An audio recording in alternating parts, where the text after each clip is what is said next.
Hello everyone, welcome to What If Issei Got the Powers of Escanor, the Lion's Sin of Pride movie.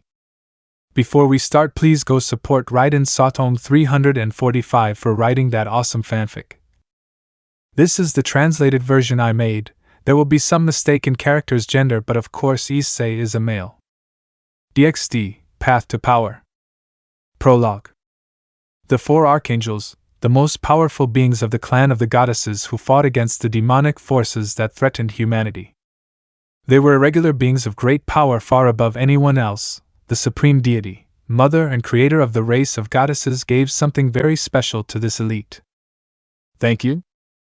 They were a counterpart to what the demon king had given to his elite, led by his son. The 10 Commandments, the graces focused on the powers of nature, elements more than anything.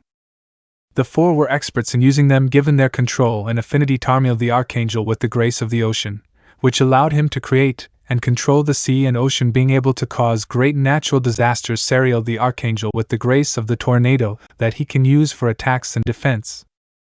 Flash, carried by the leader of the four archangels, his power could allow Ladoshal to move at great speeds. He was the second strongest, since despite having exceptional powers, these did not compare to that subject. Male, the one with the grace of the sun, which allowed him to use solar energy as power, and the more the sun set, his power increased more, reaching the point of considering himself invincible. But something happened. Male fell and the grace was lost, since he had been turned into a demon, discarding his race thanks to a plan. Even so, the grace ended up in a human, the most powerful human of all, the one who stood on top of all races, His Majesty Escanor, as he had mentioned.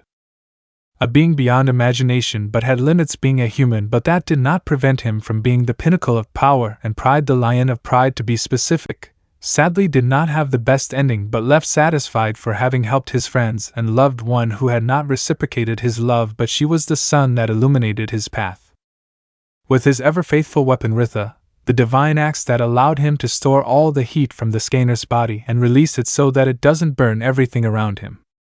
But when he died, that grace left the one who used it in the best way, since he was able to face beings that were more than powerful, an example being the Demon King. The grace would be rejected by Male, its original bearer, as she did not feel worthy of possessing it, which is why it wanders from human to human who occupied it in the way that best suited them. Present. Hyodo Issei was in front of two very important people who had told him the whole story about his power. Issei, why me? There are people out there much better than a useless person like me and can use it in ways that I never could? Male and Escanor approached him and took him by the shoulder. They both had a serious look, although Escanor saw him as if he were a simple ant. Male, that is why we chose you. We know that you will not use grace for evil purposes but for good, and even if they do not deserve it, but you, my friend, will show them that you are the opposite of what they say. Escanor, listen, brat, never hate, and it's not because they don't deserve it. But what they don't deserve is the time of someone much better than them. Why would you hate beings that are inferior?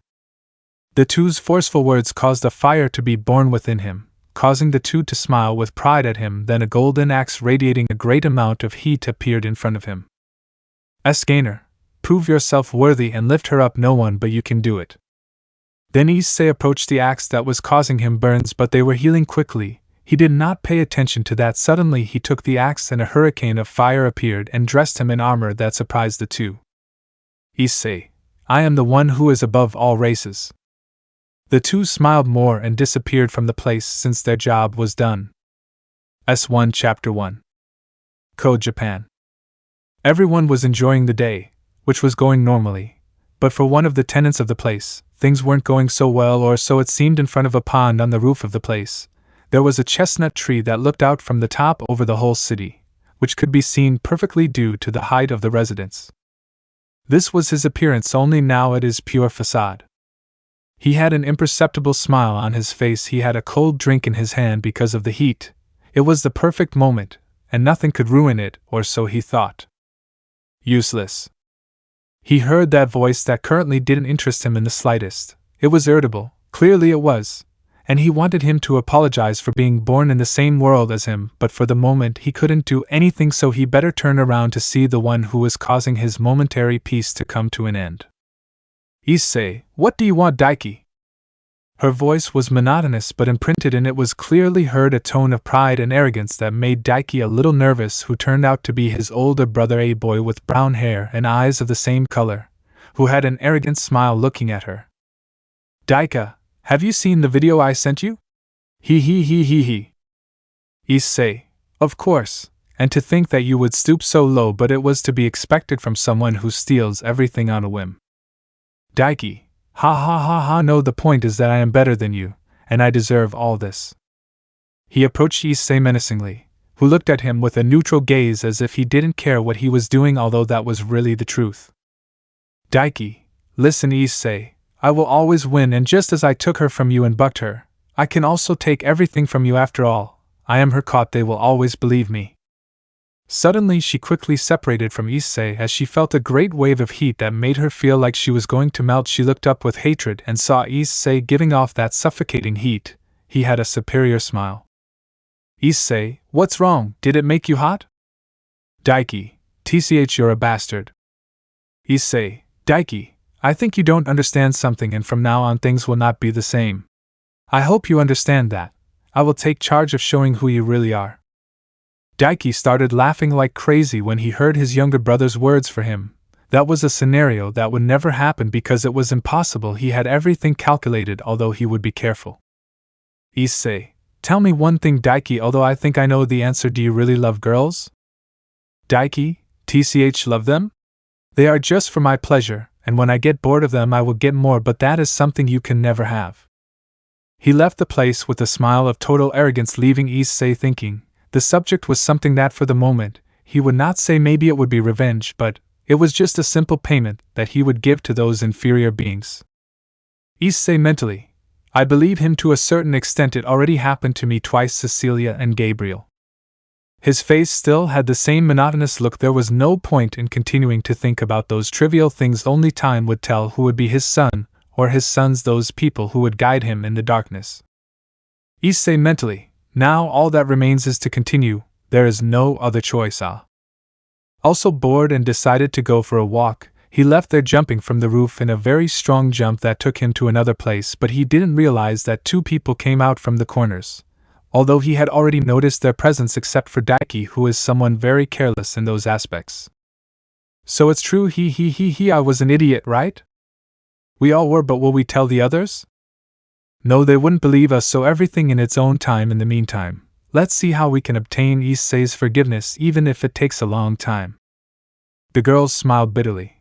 But if they wanted to get what they longed for, they had to work hard because nothing is free. The good thing is that they didn't make the same mistake as the others, and that's why they were closer to him. With Issei, he had landed in an area where there were no people. And it is in quotes, since next to him, sitting enjoying the day, was a very beautiful girl with a short white dress that reached a little above her knees, and her somewhat wavy blonde hair tied in two ponytails with an open fringe in front of her. She looked stupefied at the brown-haired boy with long hair and honey-colored eyes. Issei turned to the side looking at the girl, who had her mouth open and her eyes full of shock. He mentally scolded himself for his mistake, but he couldn't do anything anymore. Issei, my name is Hyodo Issei, but you can call me Issei-sama. What is your name? Serena, and my name is Tsukino Serena B, but what are you? And why Issei-sama? She said louder when she was able to get out of her astonishment, and pouted, which caused a reaction in Issei since he found her cute, but he didn't take that much importance to that, and spoke.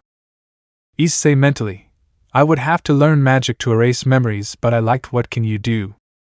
A while later, he felt outrageous at having to waste his time with that beautiful girl because, well, he had nothing to do with that, so he let it go, and although it was hard for him to admit it, he had a good time. But now he was putting up with Serena's demands towards him.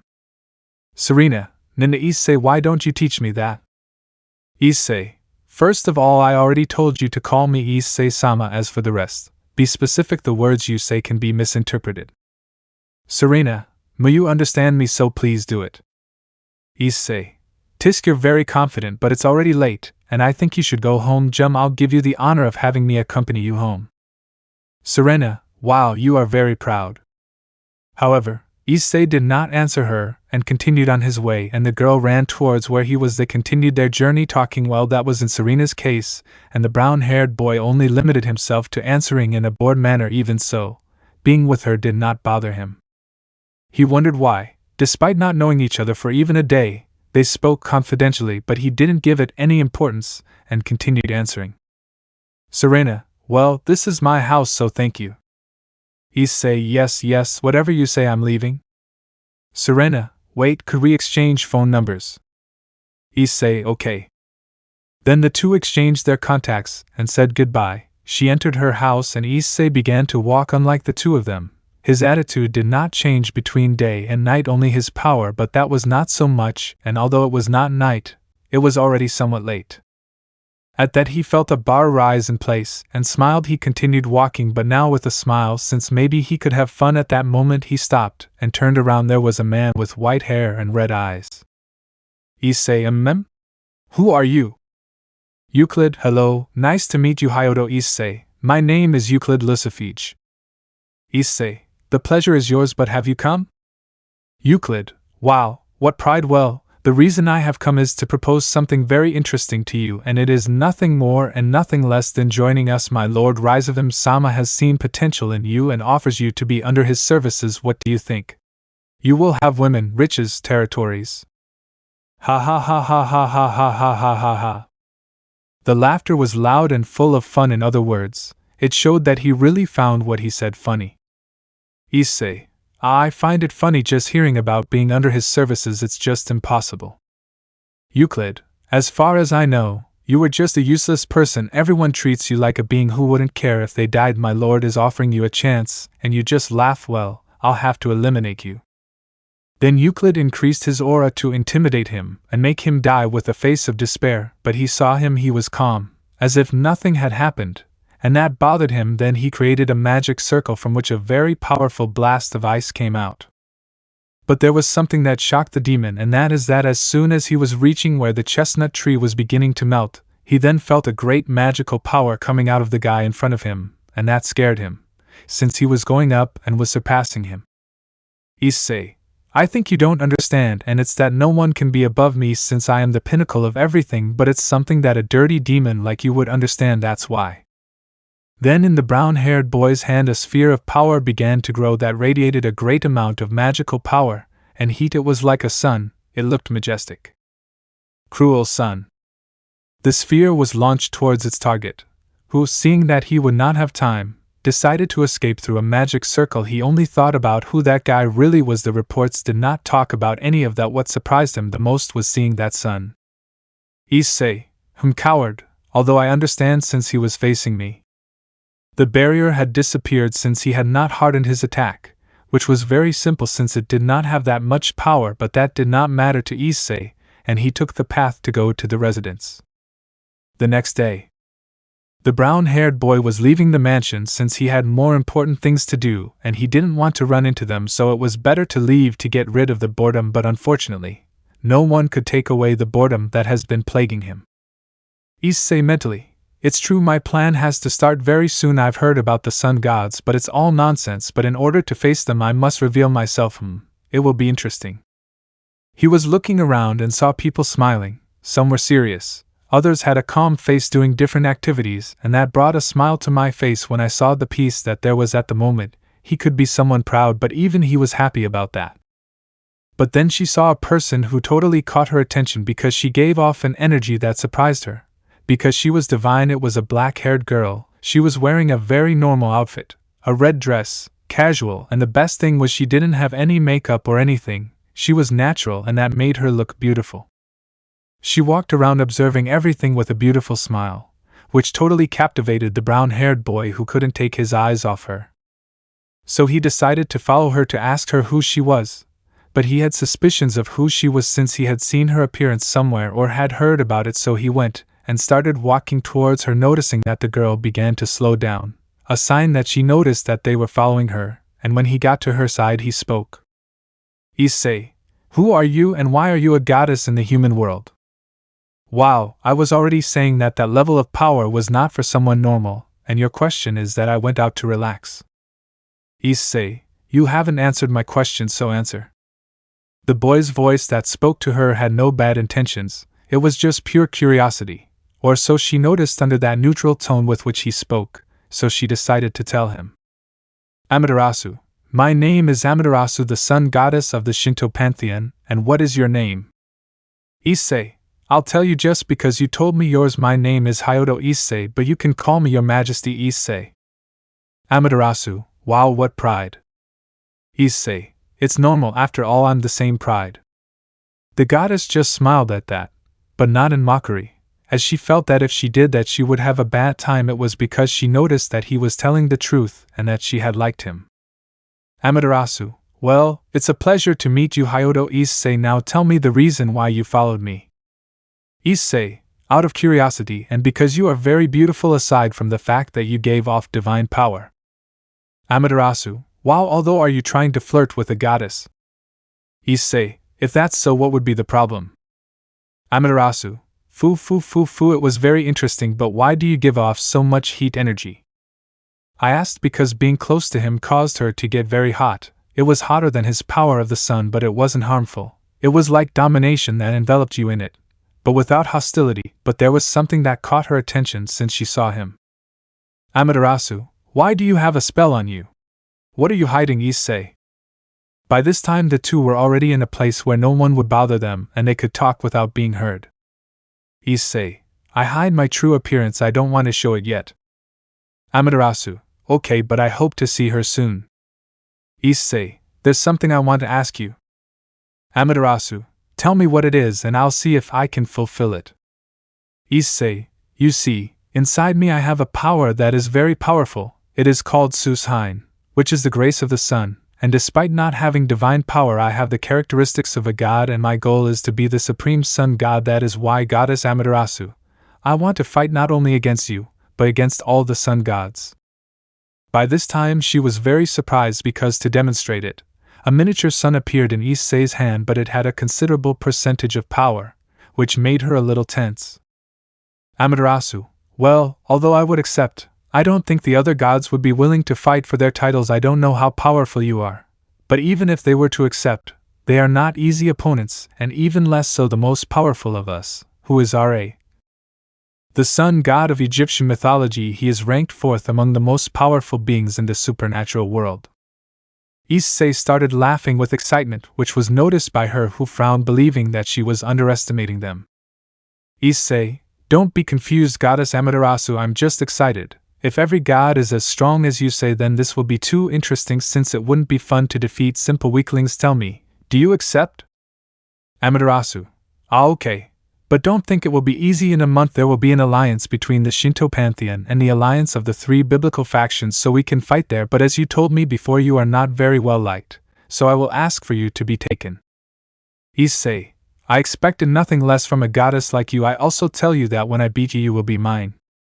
Amaterasu, we may have just met today, but I'm interested in you too, boy, although I repeat, it won't be easy. I'm still looking forward to it, though I'm leaving.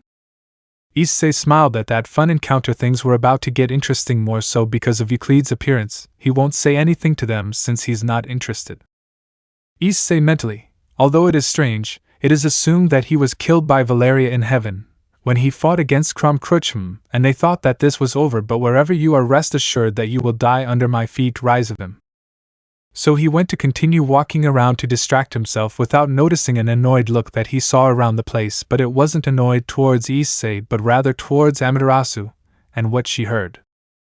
S1 Chapter 2 Ko's City, Hyodo. Residence, Issei's room. He was still lying down, but his eyes were white because of the person on top of him. Well, it was very strange given the fact that he supposedly didn't like him, so it was too strange. But he didn't complain. He also wondered how he got in, but then he understood. Issei mentally, of course it's Ophis after all. He lowered his head to look at her, and had to admit that she was very cute by the way she looked, and something that made him laugh was her black pajamas that had purple dragons on them. He watched her attentively, but he had to get up since he was going to the academy. It had been a while since he went there, and well, he wasn't very well liked there either because of the things they've said to make him look bad, which, although not everyone believed it, they didn't get into that. Ophis, Issei.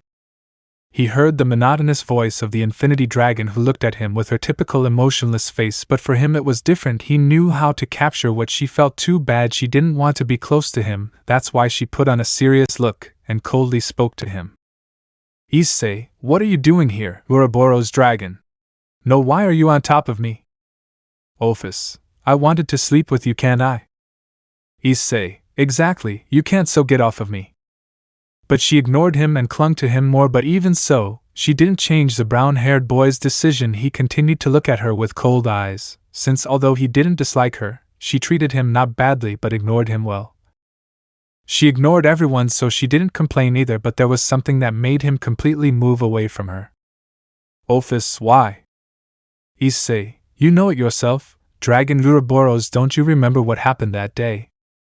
Ophis opened her eyes. She could show a little more emotions thanks to Issei trying to make her enjoy life and leave behind that aspect of lack, basically teaching her that even she can be happy. She remembered what happened that day, the day she lost part of her power. Flashback. The underworld had been attacked when the class promotion exams were being held, and they had taken Issei, who was not of any nobility, but they took him, like a pack animal, which was funny to most. Everything was fine until the attack happened, and everyone went to support them. Most of the girls looked like schoolgirls in love at the older brown-haired boy who, bravely, fought. Issei mentally, I have to help. So he stealthily left so he could start fighting. He took out a sword that wasn't much, but he covered it with fire and began to attack. There were renegades, fallen ones, monsters who came from a certain Longinus. The place was a total mess. Everyone was fighting to tip the balance in their favor. One cut ended up in a group of renegade demons and fallen. Issei, this is getting complicated, and I feel a familiar energy over there. That's the true Longinus and Ophis. At maximum speed, his reinforced leather went towards the place where a plan had been executed by Cao Cao, which was to steal power from Ophis Ouroboros. Everything seen by the boys, and Issei had launched himself to try to kill Cao Cao, but had been intercepted by Shalba Beelzebub, who was supposed to have died at the hands of Daiki. The two executives of the hero faction had escaped, having fulfilled their mission, and the boys had to fight against the Beelzebub. Time skip. Lying on the ground with an arrow near his heart was Issei, who had fought against Shalba, who had died at his hands. His brother was watching him, smiling from afar, as he was with Ophis, who was taking him away since he had been damaged. Issei just watched them and stretched out his hands until the dimension began to collapse until it was completely destroyed along with him. End of flashback. The heat of his body increased, forcing the lowly to separate since it was very suffocating, and the brown-haired boy's eyes, specifically in his pupils, had flames. His gaze was furious for what he had remembered at that moment. He did not care if the others realized his powers. In the end, nothing was going to change. Ophis, how do you have that power? Issei, that's not your problem. Ouroboros dragon, stay away from me. Just like that day, you left with Daiki to save him and let me die. Do the same thing. Only this time the one who will die, it will be you. Ophis, how are you still alive? The entire dimension is supposed to have been destroyed. Issei, get out. The heat along with her magical power increased and sent the dragon flying and crashing into the wall. She had created a barrier from the beginning. When she got up, she stared at him, but Issei noticed sadness. But he didn't give it importance. She left the place in a dimensional gap, and Issei calmed down because if not, he would destroy everything. Co-Academy. Break time. The place was quiet and calm, something that the brown-haired boy loved. Now he could rest without an ant bothering him, although there was a problem, and that was that it was noon, and his power was increasing. The good thing was that he could control it, since that was what his armor was for, which was currently a collar that sealed his power a little so that it would not get out of control. Issei, this is peace. It's good that they don't bother you. So you like being alone, right? Issei mentally, TCH, so he can talk. I looked up and there was Serena wearing the Co-Academy uniform, but when she raised her face she could see her underwear, which was white. Issei, cute. Serena, what? Then, lowering his gaze, he noticed what he was looking at, and only a dry sound was heard throughout the place. Plath. Serena, that's what you get for seeing too much. Issei, who was the one who stood there? And you dared to lay a hand on me after all? Serena, yes, I don't like this other uniform at all. The skirt is too short, and it's very difficult to sit down. Issei, don't change the subject. He turned around as he told her that, but she was already eating her bento with a smile, which brought out a vein in his temple.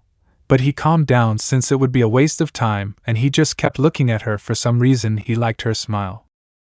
He felt satisfied seeing humans smile and enjoy life, but he loved seeing Serena's reactions. They had been living together for almost a month, and she didn't leave his side. At first it was a little annoying, but now he would feel strange if she didn't bother him.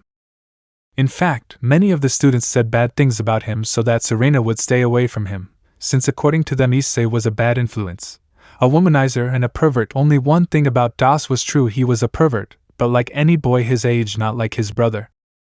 And he was not a womanizer, since he had only had 2 girlfriends, but he was not the one who failed. Rather, they were unfaithful to him, one with a teacher, and she left with him, and the other with his brother, something that when he remembered it did bother him, but not so much anymore.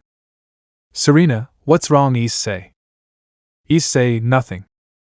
Serena, you were watching me for a while, but you were thinking. What were you thinking? She approached him until they were face to face. Issei still had his monotonous face, but with a slight blush, and she had not realized that she was very close. It was until she saw how Issei looked. Serena, kya sorry, I didn't realize. Issei, it's okay. He felt a hostile gaze, but not towards him, so he turned towards the direction in which he felt the blow, but he didn't find anyone that was noticed by Serena since her gaze had become serious. Issei, we better get out of here. Serena, eh? Why? Issei, let's just go and that's it. She didn't ask any more questions since she had met him. There were very few times when he got like that, and when that happened it was for a reason. So they left from there until on the top of a tree she saw a black-haired woman who looked at Issei with an emotionless, serene look, but one of madness and lust. After school, Serena had left alone for that day since according to Issei she had more interesting things to do at the moment, and there she was complaining about the brunette with a cute pout on her face. What she hadn't noticed was that there were no people in the place. Serena mentally, that baka, what do you mean, more interesting things? I still haven't taken the time to see it but you'll see. Then she came out of her thoughts and noticed that she was alone. She was near the park, but the shops, stores, everything was empty, and a feeling of fear came over her. It was a very big fear, as she felt a murderous instinct in the place, and it was directed towards her. Serena, what is this? Era, look who we have here. Serena, who are you? Why are we here? He, I think it's clear, isn't it? Or do I have to explain it to you? Serena did not answer, as she was paralyzed with fear at that moment, and it was worse when she saw how the girl created a sphere like the sun that went directly to her. But before he could reach her, a person stood in the middle of the attack and destroyed the sun completely. This man had long brown hair, was about 1.90 meters tall, was wearing a black jacket and a white shirt inside, as well as black pants that were a bit tight. His shoes were black combat boots. Issei, are you okay? Serena, huh?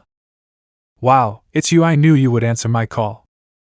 Issei turned to look at the girl in front of him and was surprised by several things. First of all, for being able to use the grace of the sun like him, and secondly, and most importantly, the immense resemblance to him, only that the girl had blonde hair but her eyes were golden like his.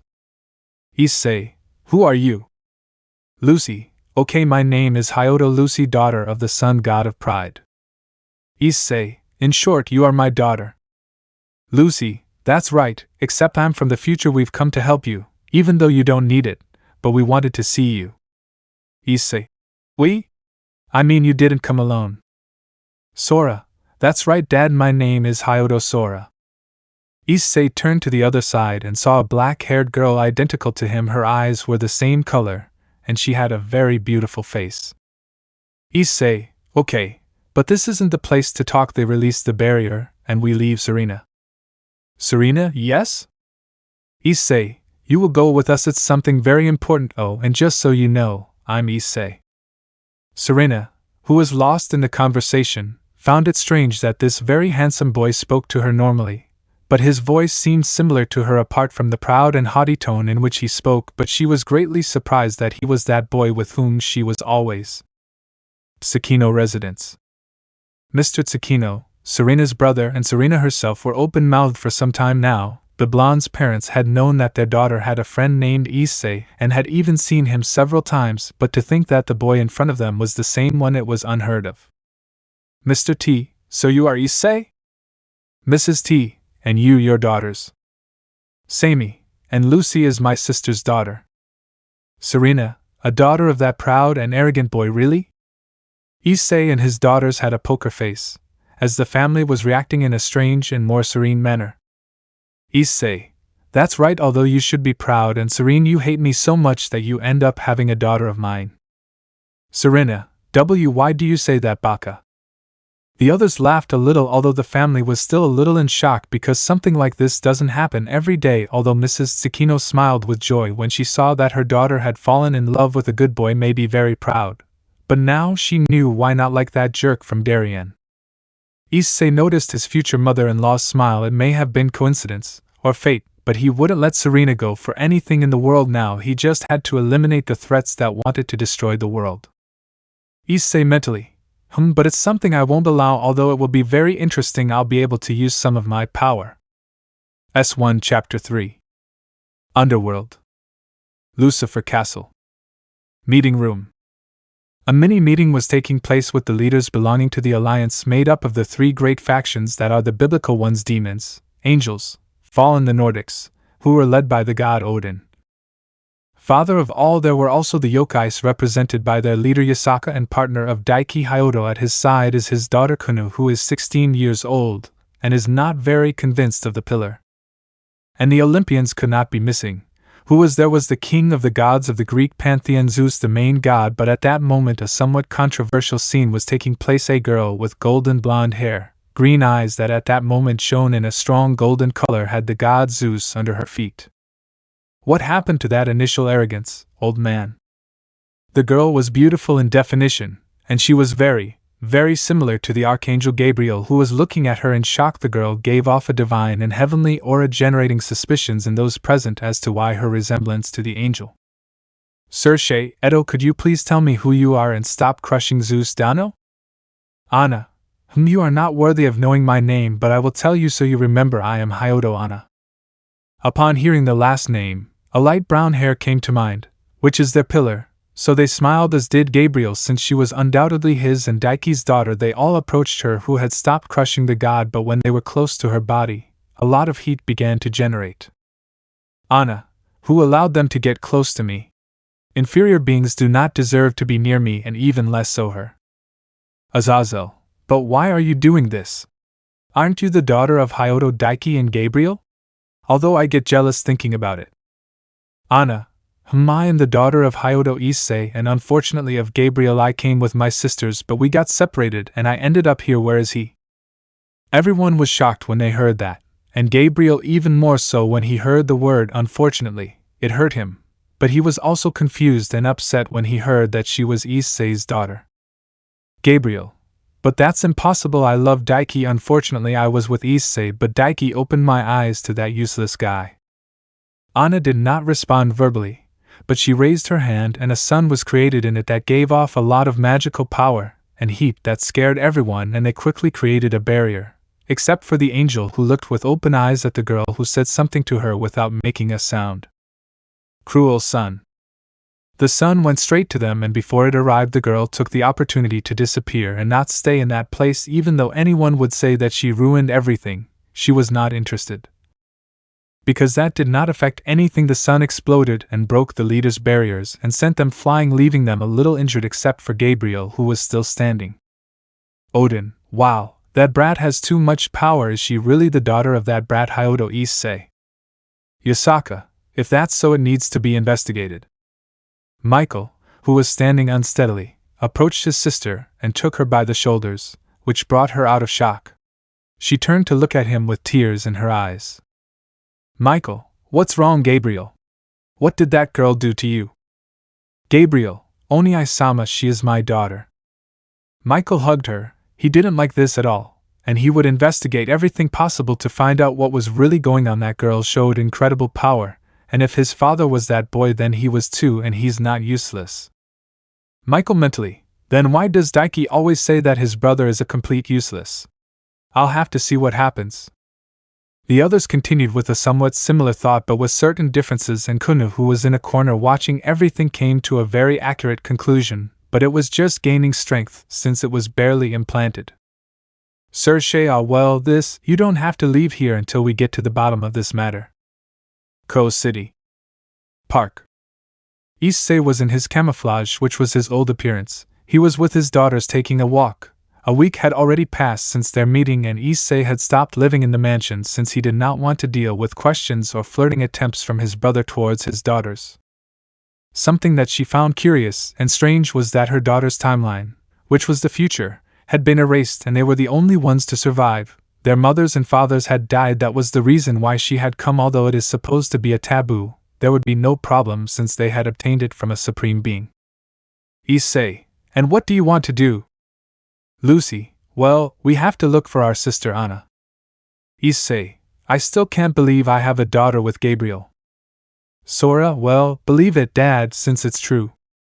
Issei, although I'm curious, how did this happen? The girls remained silent, not that they didn't want to tell him, but that it would have to be his sister, who was the right one since she was his daughter. Issei, well, if you don't want to tell me, then we'll wait to find your sister. Lucy, hey Dad, why do you hide your appearance? Issei, well, that's because I don't want to yet, although when the meeting is I will show it, and I will not hide it anymore. Sora, it's true, you're going to fight my mom there. Issei, yes, but I will try to be gentle with her. I don't want my wife and future mother of my daughter to suffer too much. Sora, well, I don't recommend it because he'll get very angry. Even so, you're right. Lucy, well, let's eat something. I'm already hungry. The other two smiled and walked towards a restaurant. Where did Issei get money from? He borrowed it from his brother, so there was no problem, and also from his sister who was older than him. It was the minimum for what they were good for according to him. Elsewhere. Hyodo Mansion. There were 3 women in a room, and all 3 were frustrated because they could not find a way to obtain the brown-haired man's forgiveness and start over, but it was difficult because for a long time they ignored him and treated him badly. One of them was a girl with long white hair. Her eyes were yellow, and she was a beauty. Imagine her with yellow eyes. This was Valeria, Lucifer, great-granddaughter of the original Lucifer, and the bearer of the White Emperor Dragon Albion Gwimber. She, despite not being in a relationship with Daiki since she didn't really like him, did treat Issei very badly for believing the lies of the older brown-haired girl. The other girl was a brown-haired girl with honey-colored eyes and a very good body. This is the older sister of both Daiki and Issei. Hyodo Rin. This girl, although it is wrong, has been in love with her younger brother Issei, but upon hearing the rumors and seeing the evidence, her love was replaced by disappointment. So much so that she came to ignore him for a long time. The other was a girl with brown hair. The same but almost orange like the other two. She was very beautiful and had a sublime body. She, like the others, had treated Issei very badly and had left him aside despite being his childhood friend and having promised to marry him since they were little. They knew they had broken promises and they knew they had no solution, but they wanted a chance, and they would give everything to get it. Rin, so how can we get his forgiveness? Since we won the war, we have hardly seen him. Irina, well, it would be talking to him, right? Valeria, that's obvious. What he means is that you know what? I don't even know why I'm explaining it to you. Rin, Irina, what I wanted to say is how can we talk to him? We haven't seen him for a while. Irina finally understood and smiled. The 3 of them had things very difficult, but that still didn't mean they would give up. It was a goal they would accomplish even if it was a long-term goal. Plaff.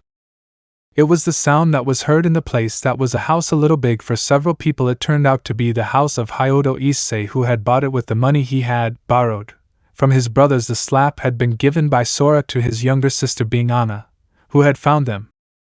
Sora, Anna, how are you going to go and tell them who you are? Anna, you know I don't care, and especially when it's them. I feel like spraying them, but I held back the urge, especially with that pigeon and my mother. Lucy, still Anna, that was very reckless of you, Be thankful that it won't affect anything this time thanks to him, although I understand you too. Issei was watching his daughter's conversation in an entertaining way. The three of them had something very much in common, and that is that despite being someone proud and arrogant, Issei was a good and kind person, and they showed it at that moment, something that made him happy. Issei, okay, stop fighting. It's time for us to eat since it's nighttime. Do you want to go out to dinner or go with Serena and eat? The girls began to analyze the options, and the one that looked the coolest would be to go out to dinner with their mother Serena and Amaterasu. Then the three of them smiled and saw Issei with that smile that he knew. Issei, okay, I'll try to communicate with Amaterasu, and you Lucy, communicate with Serena. Lucy, hi. Sora, don't worry Dad, I can communicate with Mom without any problem. Issei, really? What? She didn't finish speaking as her eyes rolled back in her head just like her sisters when they heard and saw what Sora did. Mommy eats. Issei mentally, are you serious? I doubt it will come to fruition. Suddenly a heat wave began to flood the place. It was not a joke, it was like Issei's, but it even gave him chills. Then the goddess Amaterasu appeared with a beautiful smile, while her aura could be seen around her. Amaterasu, what happened? He went blank when he saw a girl who smiled at him, and even more when she hugged him, repeating the word Mom many times. Then he turned to look around where there were two more very beautiful girls with blonde hair. One had long hair and the other short, and he could not miss the brown-haired boy who saw everything with disbelief. Amaterasu, Ito, could you tell me what happened Issei and why this girl is hugging me? Issei, let me explain. For a good time, which was 30 minutes, Issei was telling her the story that his daughters had told him, and it was quite a shock for her since in the first place they came from the future, and in that future they died. Only they and someone unknown came to this place. Now she understood why the black-haired girl was in that state. So even though she was his daughter from the future, she was after all for that same reason he hugged her warmly, something that Sora felt, who had a very pretty smile along with tears. Amaterasu, yeah, don't worry. I may not be your mother from the future, but you can count on me, Issei. Issei, Amaterasu, now that I know she is my daughter, prepare yourself, because if you beat me in the fight I already know what your reward will be. Issei, ha, you better not back down. Well, victory is mine from the start, so the reward is the same. The girls heard that with smiles but were embarrassed since they knew what the two of them were referring to, and well, they wanted to be born but they didn't want to hear how. Issei, now that we're talking about it, Anna, tell me something. The girls already told me why they came, but each one has their own reasons, so tell me what yours is. Anna, I was hoping to keep it to myself, but it's okay. The reason I came is to prevent Archangel Gabriel from being my mother. Issei became serious at what was declared and looked intensely at his daughter, who kept her gaze on him, but on the outside she was super nervous. Issei, explain yourself. From what I know, if you avoid that, you can disappear. Anna, in other circumstances it could be like that, but we are different in those aspects, since the entity that brought us here erased us from ancient history and made us external agents to any timeline. Lucy, so you understand, even though we are your daughters, we are only neutral and we can stay in any other reality without affecting any timeline. Anna, well, I continue. It turns out that the Archangel Gabriel had discovered the whole truth. Years after having even married Hyoto Daiki, none of the girls ever had children since that guy became sterile, since he only used them as his semen receptacles. The others listened very attentively. It sounded too interesting. Issei was the one who paid the most attention since he saw something coming. His sisters gave him a disapproving look for how he expressed himself. Anna, I know it sounds bad, but it's the truth. By that time Dad had left the place and had obtained his powers. But since the previous host failed to give him his power and Rizevim hadn't died, but it took years for the facts to realize that Gabriel had revealed everything and Daiki couldn't defend himself. She fell and was looking for Dad to be able to fix things, but her emotional state had dropped too much, driving her to madness. My sisters had already been born for that. Issei, excuse me, but how old are each of you? Anna, I'm 17, Lucy 20, and Sora 22. In her desperation, she managed to sleep with you by drugging you, and she got pregnant with you when you found out. You locked her up and she had me. But she ran away for some reason. She killed Daiki, and Rizevim managed to break the seal of the beast that you fought and died with. By that time we were already adults, and well, when she found out that you died, she disappeared and we never saw her again. Our mothers had died with you and we were alone. We had to take care of each other until we were given the opportunity to come to the past.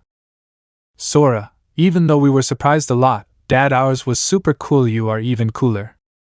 Issei, I see. Tell me, Anna, you really don't want Gabriel to be your mother?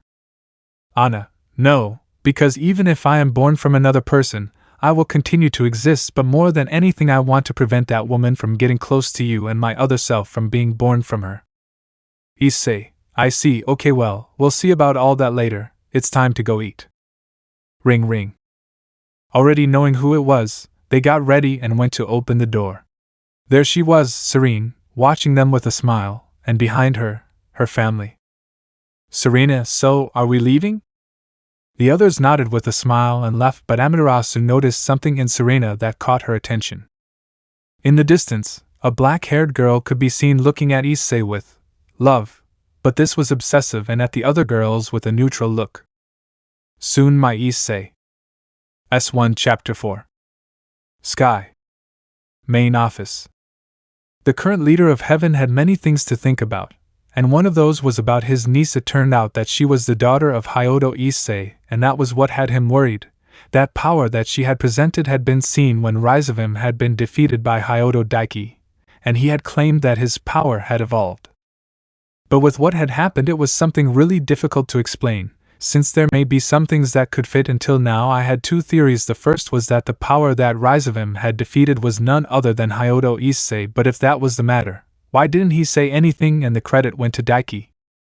The second point, and the one I wanted to believe was the true one, Daiki shared a bit of his power by being a good brother. Our Issei acquired that ability, and it was inherited by his daughters. But there was another point that I didn't want to touch. How did she have a daughter with Gabriel?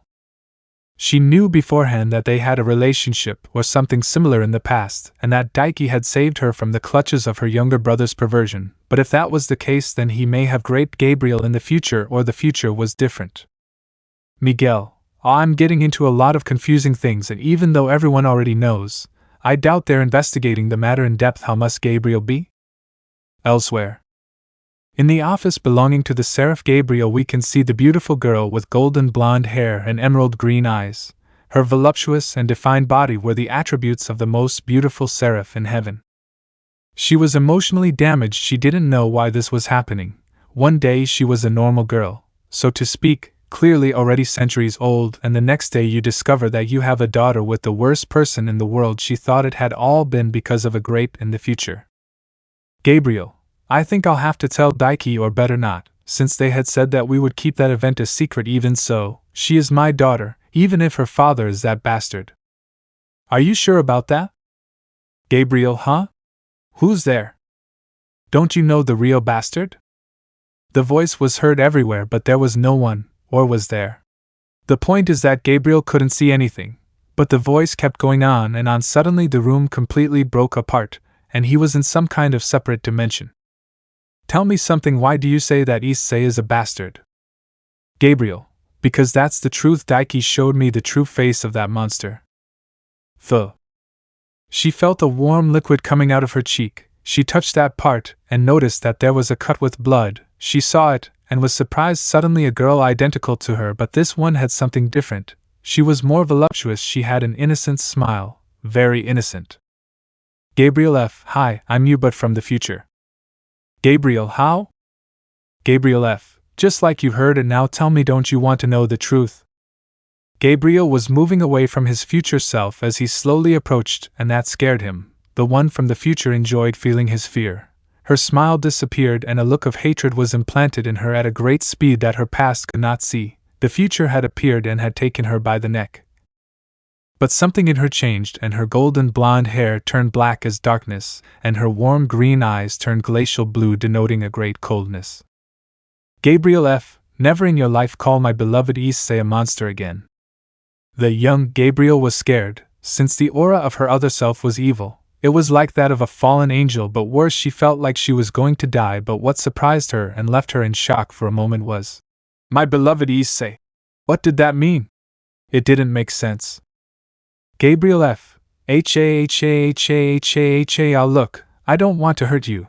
It's just that when people speak badly of my husband, it makes me angry, it makes my blood boil. Gabriel, husband? But we are supposed to love Daiki, and we will marry him. Gabriel F. I forgot that you still don't know anything. The truth hurts more than you can believe. Gabriel, what truth? Speak at once. The brunette smiled as only she could do. That innocence she showed would scare even the bravest, as it showed how dangerous he could be. Gabriel F. Didn't Anna tell you? Do you want to know why we have a child with Issei? Gabriel, yes please, I want to know why she doesn't have hate. Gabriel F. I would be happy to, but for that I will have to show you several things. You have to endure the cruel reality, also the reason why I came. Space distorted and a giant screen appeared. There were 2 chairs where they sat, but the young Gabriel was tied without her consent. She tried to free herself as best she could, but she couldn't, and her future self laughed out loud. Gabriel F. It's impossible for you to break free. Those straps are made of pure magic power, and since our levels are like the earth and the sky, you won't be able to break free. Gabriel, why are you doing this? Gabriel F. To remedy a mistake.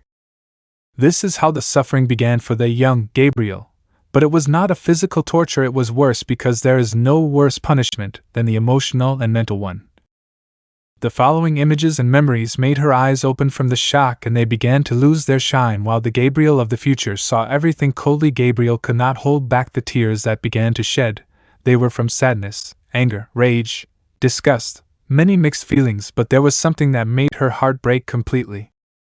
In memory. Issei, tell me one thing. Daiki, although I think I know the answer, do you really love girls? Daiki, love them? They are just for my pleasure, and when I get bored of them I will get more, but that is something you can never have. End of memory. Gabriel saw from the beginning a little incredulously. She did not want to accept it, but as time passed what made her see the reality was that part where they just a piece of meat for him. That's what Daiki had said. Her heart had never had hatred. She did not even hate Issei, but for the first time she felt it, and went towards her, beloved. Gabriel F. And that didn't just happen here but also in my timeline. Now tell me who the monster is? Gabriel, W.Y. Gabriel F. Do you know what was the worst? That we found out about his lies when we were already married? You don't know how much I disgusted myself. But things didn't end there, as the following images were of her memories, seeing how Issei had already made his life, how happy he was, something she longed for, and how everything in the end became an obsession. Reaching the point of basically abusing him and having a daughter to be with Issei, and the worst thing is that she even abandoned them, and Issei died. Gabriel knew. Her heart couldn't take it anymore. It was too much damage she had received. It was something she didn't want, since she not only saw the memories, she also felt what herself had felt at the time. She couldn't handle it. It was like an illness that the only cure was Issei, that brown-haired boy she had left. She wanted him by her side in those moments. Let him heal her heart. Gabriel from the future stood in front of her, and now looked at her with a sad smile. Gabriel F., do you know why I'm here? To remedy my mistake. I'm crazy. I'm obsessed with Issei, but I don't want harm for him. I want my daughter to be happy, and I wanted to open your eyes. Gabriel. Now I've finally opened them for real. Gabriel F. Years after I abandoned my daughter, I came back because I wanted to recover something that did not exist, and that was where my madness and obsession increased the most. Until that day happened, my beloved Issei died fighting against Triaxa. I left that world looking for a way for him to come back to life, but there was none. Gabriel, that's sad, but now that I know the truth I won't let Issei go through that. The dimension disappeared and Gabriel had appeared in the same place he was hours before. He had been in that place. Suddenly a note appeared and said that not even a minute had passed in the real world. With Gabriel from the future, he was in the human world. While he had a smile full of madness, he had fulfilled his mission. Everything he said was true, but there were still many things missing. Co-academy. Classroom. Issei had gone to school and his daughters had been enrolled so they could be with their parents all day long. They were proud, inheriting their father's character and personality. But at the same time they were very cute and tender girls. They liked their father to pamper them, and he was very accommodating with his daughters. He might be the lion of pride, but he couldn't say no when it came to them. Obviously he had that Sundra attitude. But there was something that had the three lionesses a little overwhelmed. It was as if they had forgotten something or someone. At the entrance of the academy a small figure revealed herself, being a girl of about 6 years old. Her hair was curly blonde and her eyes were light purple. She had her arms crossed as she looked at the school. Academy, so this is where they'll be. She smiled childishly, and her voice, despite being for obvious reasons that of a little girl, had that distinctive tone of pride, and as if she were a princess, she began to walk towards the facilities where she entered and passed as if nothing was happening. Being seen by students and teachers who looked at her surprised as to why a little girl was there. She arrived at the classroom by pure chance since she had gotten lost and currently in the 3rd grade classroom. The class was ending since there would be a break, and for some reason no one was leaving. Well, the reason was because they approached the 3 new girls. They felt suffocated by so many people until the door suddenly opened, showing the girl, who made the 3 girls open their eyes in fear. Sora, Lucy, Anna, Maria Cham. Maria 15 minutes later. They had managed to get rid of their companions, so they were currently in the back part far away from the old building. The 3 girls were in the fallen tiger position in front of the girl who had a cute pout with tears in her eyes. Sora, Lucy, Anna, forgive us for forgetting you. Maria Issei saw that with real astonishment. He never imagined that they would kneel before someone, but he was also surprised to see the girl. It was obvious that she was his. Apart from that, she looked extremely tender. Maria, bad when Isama. Issei, huh? The girl turned to look at the brown-haired boy and looked at him with curiosity. He seemed familiar, but she couldn't figure out who he looked like. Anna had gone to whisper something in her father's ear, and he was surprised until a barrier formed and suddenly a light surrounded him, and finally he appeared in his true appearance. His hair was long. He had grown, he had golden eyes, and his face was more mature. Issei, I think that way you can recognize me, right? The girl's eyes lit up and turned golden. Suddenly Issei felt little arms hugging his neck, making it clear that the girl was hugging him, something he reciprocated. Maria, Daddy sniff, I miss you. Issei, yeah, I'm here. After that they told him who she was and whose daughter she was, which made Issei uncomfortable since they were 2 exes who did that. The girl didn't want to let go of her father, and well, they had to go back to school, so they went to leave her with Serena's mother who was cooking. Mrs. Akeno, what brings you here, are they? Issei, you see, I need you to take care of my other daughter. She's 8 years old, so she suddenly appeared and we have to go back to school. Can you? Mrs. Akeno, it's okay as long as you call me mother from now on. Issei blushed at what was said, and since he was still in his true appearance he looked too cute, which made Serena's mother smile. The brown-haired boy sighed and spoke. Issei, okay, mother. Mrs. Akeno, it's okay, they are. Issei, Maria, behave yourself. When we get there I'll buy you whatever you want, and we'll spend a lot of time together, okay? Issei, exactly. Well, it's time for me to go. Serena's mother approved, and Issei went back to the academy where they passed the classes without any problem. Miraculously, they had not called him to the occult club. The good thing was that he was in a different classroom than the DxD group. They arrived at Serena's house, and the blonde girl had heard the story and was pulling her cheeks in annoyance. In the end they talked and spent time with the girl, who turned out to be a sweetheart. They spent time until she fell asleep and they had to return home, but they had been invited to spend the night there and forced Issei and Serena to sleep together. Right now the atmosphere was tense since, despite being direct, Issei was also a little shy about it, and in Serena's case, her face was red as she thought of several unhealthy and very icky scenarios. Issei, you don't have to worry. I won't do anything you don't want. Serena, yes. The two lay down and were face to face. Issei, despite having his monotonous expression, had a smile that was invited by Serena. Then they gave each other a quiet kiss. They separated and went to sleep. It was already the day of the meeting, and Issei, at the Mao's request, had mentioned that he had to go since there was some interest in him for some reason. Although the redhead had a hypothesis, Issei had told his daughters to go with Amaterasu since there they could see things better. She and her brother's parents were at Issei's house, which had a safe place in case anything happened. He was meeting with the Gremry group and the Citri, who looked at him with contempt, something he didn't pay attention to except for 4 people being 4 women. They just looked at him, and that was it. The brown-haired boy was already bored when his brother sat next to him. Issei, what do you want, brother? Daiki, I just want to know why the Shinto gods want to have the presence of a useless person like you. Issei, I don't know, why don't you ask him? Daiki left annoyed. He didn't understand why Issei had to call their attention. He was the one who had to do it. He was the hero. He had to have everything. Time passed until Grafia arrived, who saw everyone ready and created a magic circle that took everyone to the place where the leaders were already being received by the guards. Issei smiled at that, since it would be the perfect place to show them that he is not useless, and even more so knowing that his brother would try to do some things to make him look ridiculous. Daiki may be a little strong, but he is stronger. Issei mentally, this will be interesting. And he was absolutely right, it would be more than interesting. S1 Chapter 5. Sky Takamigara. Meeting room. The atmosphere was somewhat tense. Even though their relationship was not bad, it was not the best either. But for the sake of peace they had decided to make an alliance for future problems. The leader of the pantheon, being the god Izanagi, had politely received the guests along with his wife Izanami. Currently all the leaders were seated, while those accompanying them were standing behind them. Daiki looked with lust disguised as kindness at the goddess Amaterasu and Tsukuyumi. They felt disgusted to receive that look, but then the goddess of the moon looked away and could see a brown-haired boy who looked familiar to her. Tsukuyumi whispering, "Hey sister." Amaterasu whispering, "Yes, it's the..."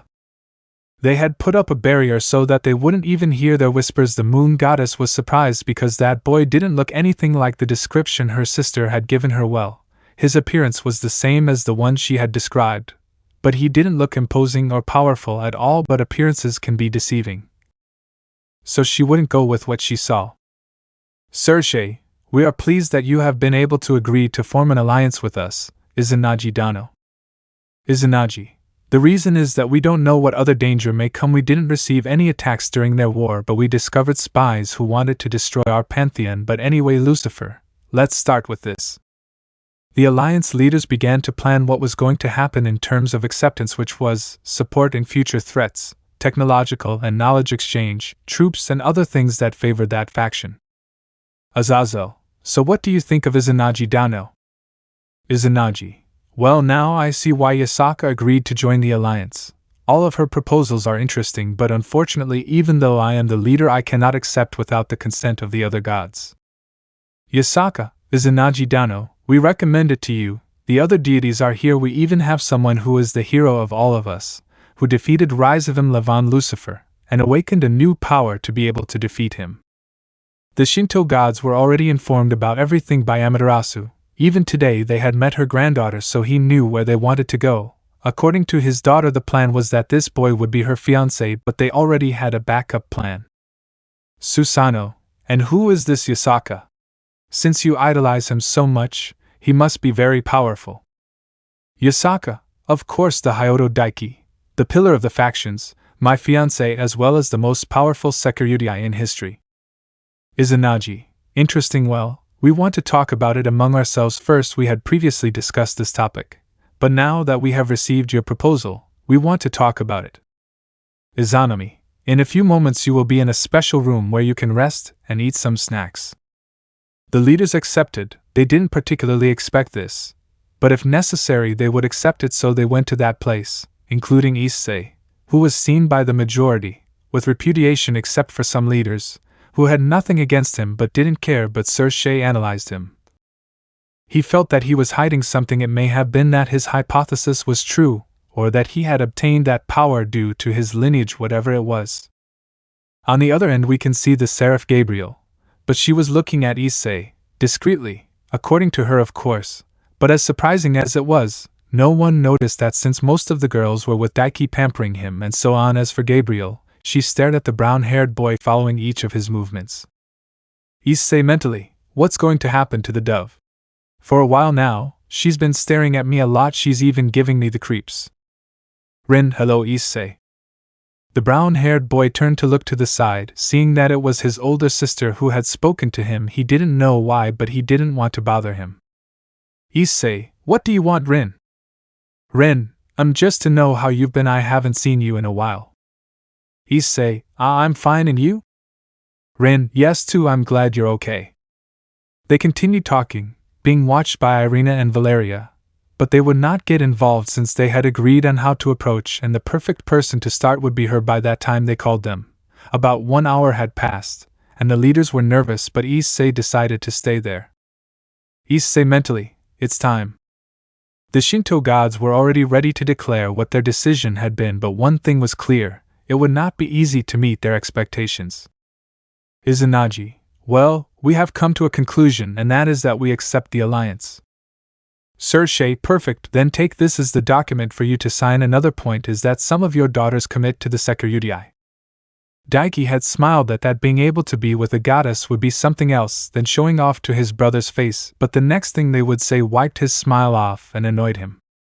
Amaterasu, we accept the engagement, but I want Hyodo Issei to be my fiancé. Everyone was shocked by the goddess's proposal. They wondered why that was, and Daiki was burning with anger.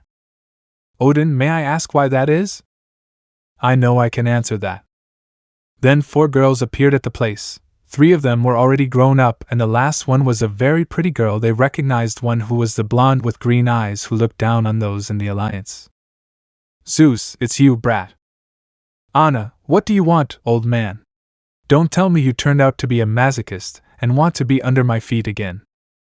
Zeus, tch, this time it will be different. Sershei, enough. Who are you? Sora, my name is Hyodo Sora. The others who didn't know about the blonde girl stared at her, and believed that she was the daughter of their Daiki, but the next thing she said broke that fantasy. Sora, and I am the daughter of Hyodo Issei and the goddess Amaterasu. Lucy, I am Hyodo Lucy, and I am the daughter of Hyodo Issei and a human. Anna, tch, my name is Hyodo Anna, and I am the daughter of Hyodo Issei and the seraph Gabriel. For that everyone who didn't know was in shock, and Daiki was burning because of it. He wanted to kill his brother. As for Rin, she was impressed and jealous because of that. The girl was picked up by her sisters, who looked cute to everyone. Maria, my name is Hyodo Maria, daughter of Hyodo Issei and a human too. Amaterasu, there you have it. Why would I marry him when I already have a husband and a daughter? Sershei, okay. Izanami, but there is another point. Azazel, what is it? Susanoo, I want to face the Sekiryudai, and my sister wants to face the one who possesses the power of the sun and defeated Rizevim. Odin, okay, then the 2 of you will fight against the pillar, but be careful.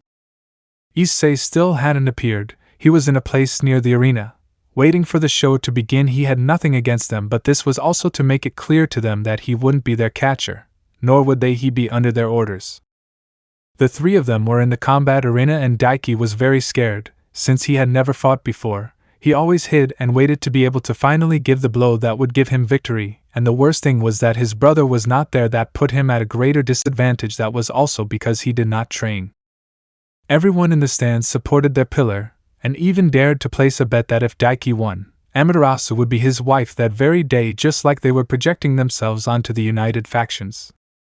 There was support for him. Izanagi, who was in the stands with his granddaughters, watched everything with a smile. Izanami, who had Maria on her lap, waited for the spectacle and fall of the hero of the factions to arrive. One of the inhabitants there was a referee, and at that moment, he gave the signal to begin the fight. Referee, you may begin. The first to attack was Daiki, who had the boosted gear active and sent a dragon shoot towards them, but it didn't faze the gods since he was the one who was going to fight. Susanoo disappeared at great speed and hit Daiki with a bit of force that sent him flying. The light brown-haired boy stood up with effort and activated his armor, and went to attack the god with his fists, but no matter how hard he tried to connect a blow, he couldn't. Susanoo, your way of fighting is terrible. Daiki, shut up. I am the most powerful Sekiryudai in history, and I will not be defeated by someone like you. Boom. Once again he had been sent flying by the black-haired man. Those who saw this were totally confused. Why couldn't he hit the god Susanoo? And it was that the Sekiryudai attacked like crazy. Susanoo, that's all you have, Sekiryudai? Ha ha ha ha, it seems that what they said about you was a lie. Daiki, damn it. His aura soared, reaching the level of a Mao. Everything around him became heavy, and it's not because he was really strong, since this was thanks to the power of the dream and infinity, but he didn't know how to control it very well. Daiki, now you'll see who's more powerful. The brown-haired boy appeared behind Susanoo and hit him with a blow that sent him flying. Then he reappeared but above him and hit him endlessly. The last one sent him down, while Daiki prepared an attack. Boost, boost, boost. Dragon shot. The attack had hit directly where the god was who received it. Daiki was breathing heavily, and his armor was broken since he had used up all his power.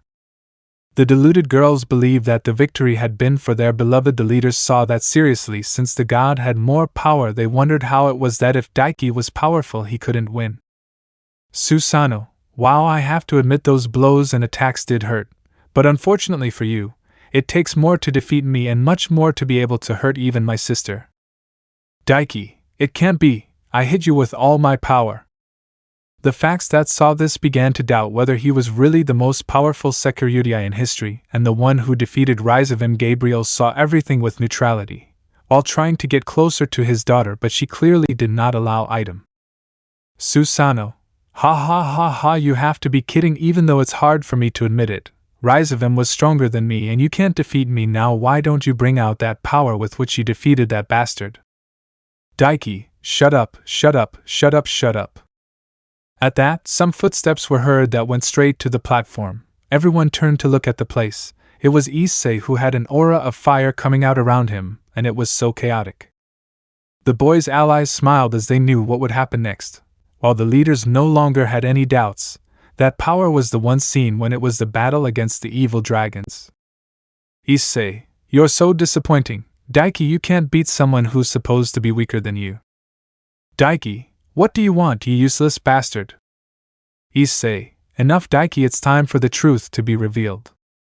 The aura surrounding him had skyrocketed, scaring everyone as he was growing, and what impressed them most was how his appearance changed. The word divine was the correct one to define him. Issei, it's time for you to pay. Cruel son. The sun went straight towards Daiki, who tried to escape from it but couldn't because the attack reached him and he exploded when the smoke dispersed. Daiki could be seen wounded and with his clothes torn to pieces. Everyone in the place was silent. The shock reached them, the facts alike, although several of those who saw it shared it with the others to show off according to the power of their pillar gods of all mythologies. Found it interesting, specifically the gods with this title. Susanoo, so you are my brother-in-law. You are interesting, and even if I wanted to fight you, my sister is your opponent. He left, leaving the couple staring at each other with a smile. Everyone left the shock there and looked curious about the fight. The first to attack was Amaterasu with her sword. Issei dodged her attacks as if it were nothing, but he saw how she frowned, since he was not fighting seriously at all. Issei, okay, I'll fulfill your wish. Issei had disappeared to hit her in the stomach, knocking the wind out of her and leaving her unconscious before she fell. He carried her but dragon shoot. It was a sneak attack that headed towards them, but it couldn't reach them because the brown-haired boy's aura completely devoured it. Everyone saw Daiki, who had done that with great difficulty. Issei, you've fallen so low, but what was to be expected from a simple insect like you? Daiki, damn you, I am the one who should have that power, fame, women and money. Issei, that's what you've always been interested in. You know, I think I'll do something that will end up destroying everything you've done. Anna went to where he was to show a magic circle that showed the last conversation the brothers had, something that horrified the older brown-haired boy. Projection. Daika, have you seen the video I sent you? He. Issei, of course, and to think that you would stoop so low, but it was to be expected from someone who steals everything on a whim. Daiki, ha, no, the point is that I am better than you, and I deserve all this.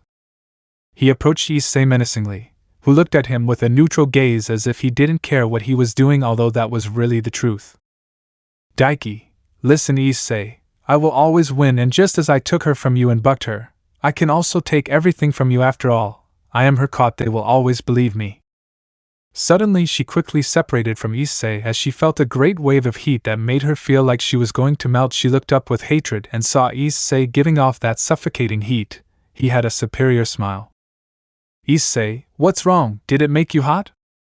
Daiki, tch you're a bastard. Issei, Daiki, I think you don't understand something and from now on things will not be the same. I hope you understand that. I will take charge of showing who you really are. Daiki started laughing like crazy when he heard his younger brother's words for him. That was a scenario that would never happen because it was impossible. He had everything calculated, although he would be careful. Issei, tell me one thing, Daiki, although I think I know the answer. Do you really love girls? Daiki, tch love them? They are just for my pleasure, and when I get bored of them I will get more, but that is something you can never have. End of screening. Everyone had dark looks towards the older brown-haired boy. He was in shock at having been discovered, but he gave his brother a deathly look that didn't even faze him. In all factions, people started booing and began to say, "How did you fall for that guy's lies? Was the real hero the younger brother? That guy is very handsome, it's all the government's fault." More words, fewer words. Daiki, no, it's not true, it's a lie created by them so that you'll hate me. But no one said anything, until they saw Gabriel flying towards Daiki, who smiled because he thought she believed him, but then they saw her punch him in the stomach. Gabriel, how dare you say that when we've never been intimate? Issei watched that with curiosity, but in the end it wasn't his problem. While Anna watched everything seriously, something was wrong, since he had been watching her since they arrived and she was acting strangely. He wanted to enjoy how she fell apart seeing that, but it seemed like she already knew it. Anna mentally, could it be that? No, I don't think so. Elsewhere. In an uninhabited area, which no one knew, there were two people in a kind of dining room. They watched the whole spectacle while laughing. Rizevim, oh no, Euclid, this is very funny. I think I should give Issei-kun an award. Euclid, I understand Rizevim-sama, but he is the one who killed his clone. Rizevim, it doesn't matter, although you have to be careful with him.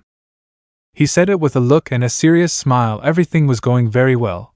He had not yet recovered much, but very soon he would cause destruction, and he already had some allies in mind. S1 Chapter 6. City. Issei's house. Everything had become very annoying for him since that day. The reason? Well, very simple, and it is that same day since the whole truth about the play that his brother had used was discovered. The leaders wanted to meet to talk with him, although there was something that disturbed him. The looks Gabriel gave him from the beginning, it was as if it was someone else who was looking at him. At school he was also a nuisance. No one had yet found out who Daiki Hyoto really was, and he wasn't willing to do anything. I mean, for what? To put up with stupid excuses that don't. Are you interested in him? Issei mentally, no thanks, I don't want to hear hypocrites. Now that he was lying on his couch and with Maria sleeping on his chest, Issei didn't know what to do. He was bored and didn't want to go out either. His other daughters were with Amaterasu, well, only Anna and Sora, since Lucy was with Serena. Issei mentally, it doesn't sound bad to go with Serena. In fact, I think it's a good idea. I'll let her know. He grabbed his phone to send the message to his future wife, but he saw that he had a notification, so he squeezed it out, and it was a message from an unknown number, to be specific, a photo. He opened it, and blushed at what he saw. Message. Hello my love, maybe you don't know who I am, but I know who you are. All this is yours. I just wait for the day when we can see each other. I love you. Issei couldn't take his eyes off the image for two reasons. Well, for reasons, one of them, and it's the most important, was that his face couldn't be seen. It was cut, or it was just taken like that. Two was his hair between blonde and white. He didn't look familiar at all. 3 and 4 didn't need to be mentioned.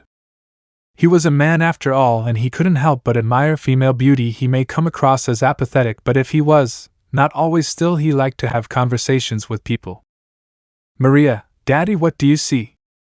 Issei, nothing. I'm going to send a message to Serena so we can go with her. What do you think? Maria, yes. The good thing was that she could hide her nervousness, since her daughter was not stupid at all. She didn't know who this woman was, but whoever it was, she would have to find out. Streets of Ko. After having sent a message to Serena, the two of them left for the blonde's house. It should be noted that Issei no longer had his old appearance. He didn't care if that confused people. He was the only one who could decide what to do. The only thing that had changed about him was his hair, his eyes that were lighter, his skin, his height. Well, everything changed, but that didn't matter. He would come up with an excuse, Or maybe not, he was holding his daughter's hand, who was jumping for joy at going with her dad. Issei, are you having a good time? Maria, yes, because I'm going with you, Daddy. Issei, I'm glad to go with you too. Well, before we arrive, we'll go buy something so we don't go empty-handed. They went to the supermarket, which was not far from where they were. Once inside, they took a shopping cart and started taking various things. In the case of the little girl, she was putting in lots of sweets and candies that she liked to eat. And Issei couldn't deny it. Well, he would save it anyway so he wouldn't eat it all in a moment. He was so distracted that he didn't realize he had collided with someone. Hey, look, idiot! Issei, oh sorry, I hadn't noticed. Issei looked up and found someone he didn't think he would see. It wasn't bad. In fact, he was glad to see her. But they had a history in common that wasn't very pleasant. Issei, Lisa? Lisa, who are you? Issei, I think you're going to be too surprised. It's me, Hyoto. Issei. Lisa, impossible. Issei is a very cute, somewhat short boy with medium brown hair and honey-colored eyes, and you. The brown-haired boy smiled at her. It was the same smile she remembers. He might have looked very different, but it was him. She was surprised by his change. A year had passed, and it was radical. Lisa, it can't be. Just look at you. You're so good to lick your fingers. Issei, thank you, and you look very beautiful too. The girl in question had almost white blonde hair, perfect hips for having babies, very golden breasts. Well, in a few words, a beauty in every sense of the word. The two continued talking, asking each other how they had been, what they were doing. Among other things, Issei hadn't realized that the girl was taking several things, and when he realized, it was because of her that I spoke. Maria, hey Daddy, let's go.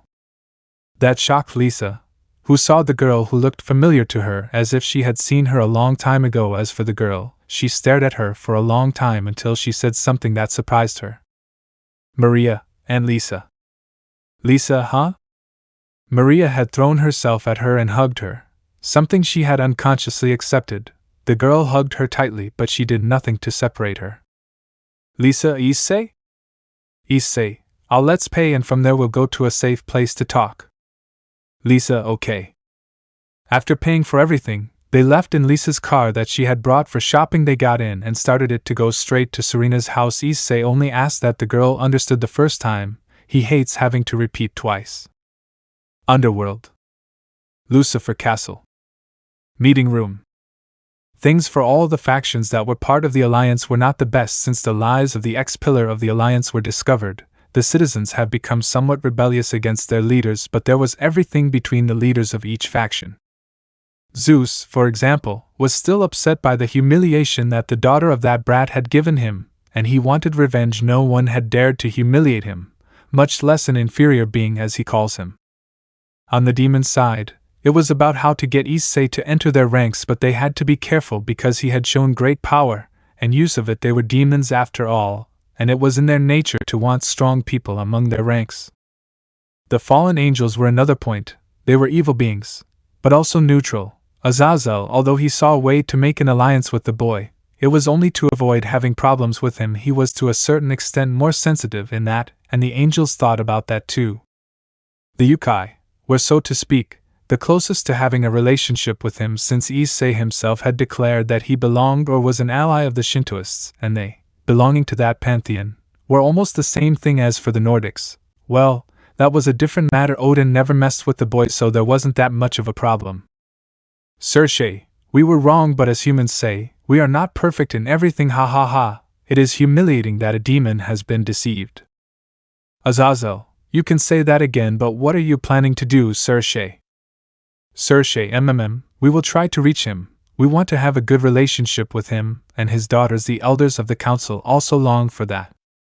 Odin, I'm not trying to be pessimistic and I don't want to offend anyone, but after all, they are demons. I don't think the brat wants to accept having any relationship with us. In my case, maybe, since I've never done anything to him or made fun of him, but about you.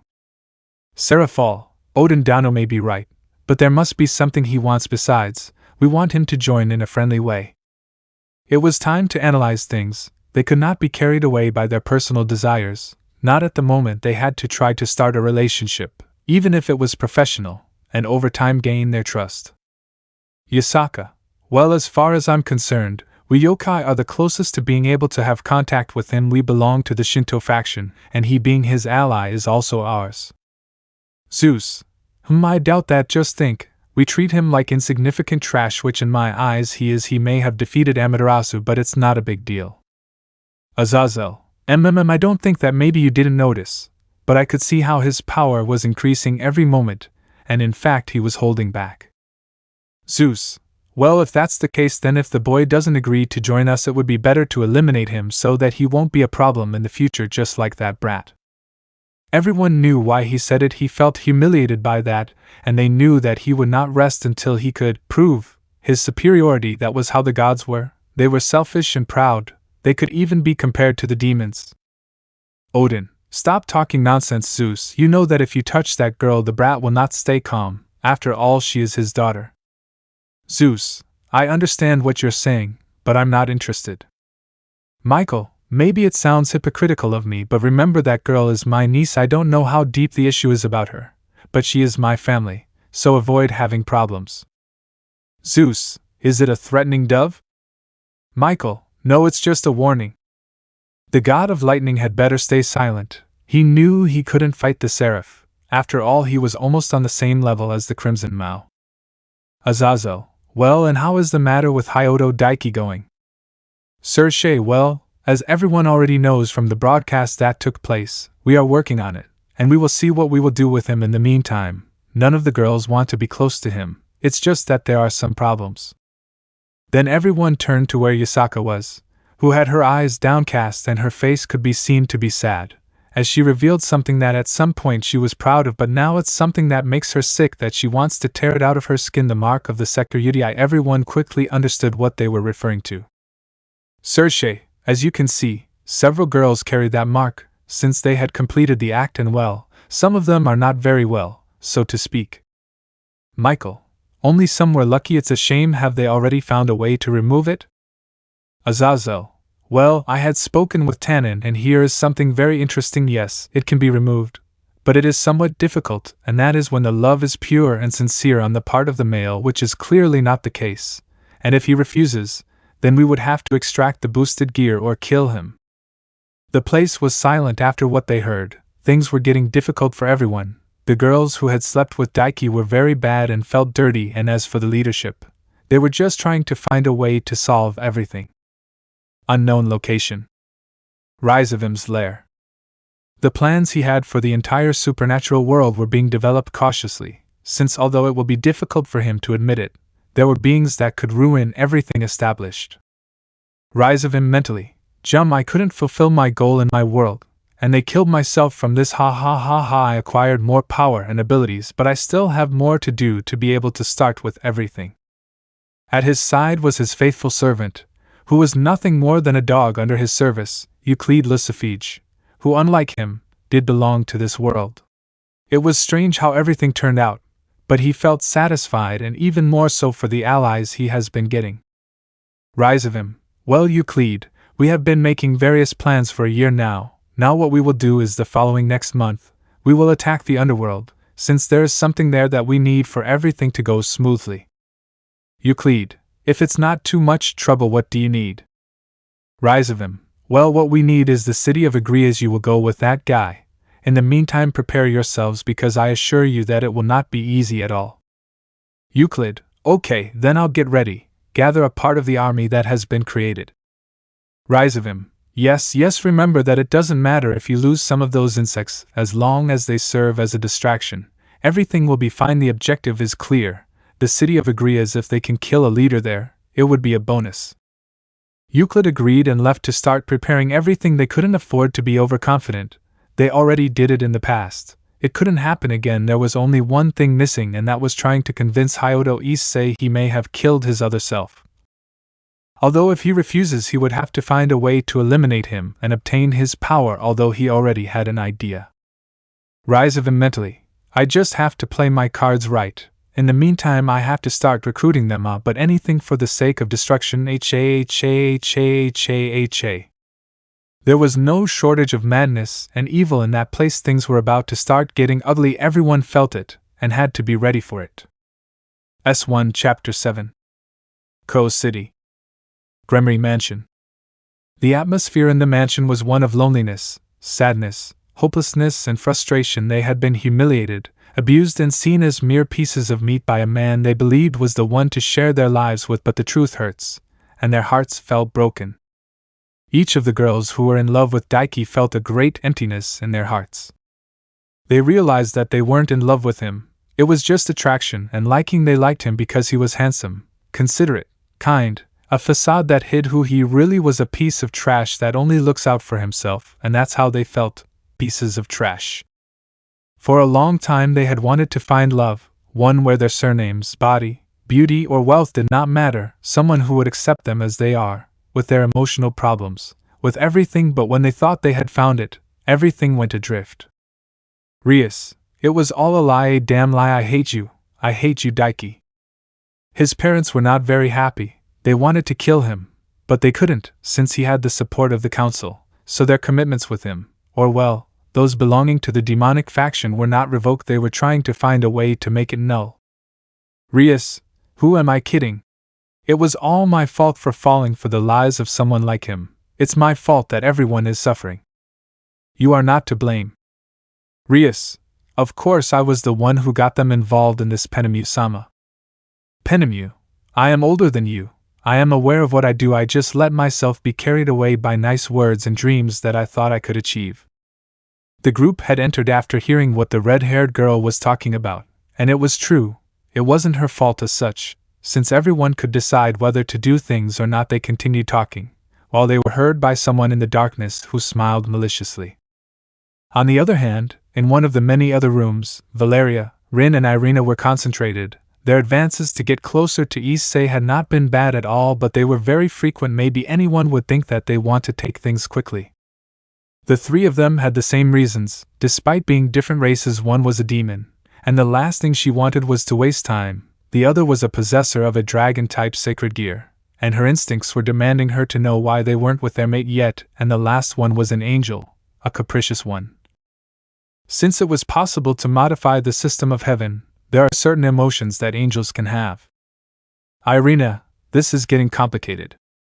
Valeria, yes, do you have any plans?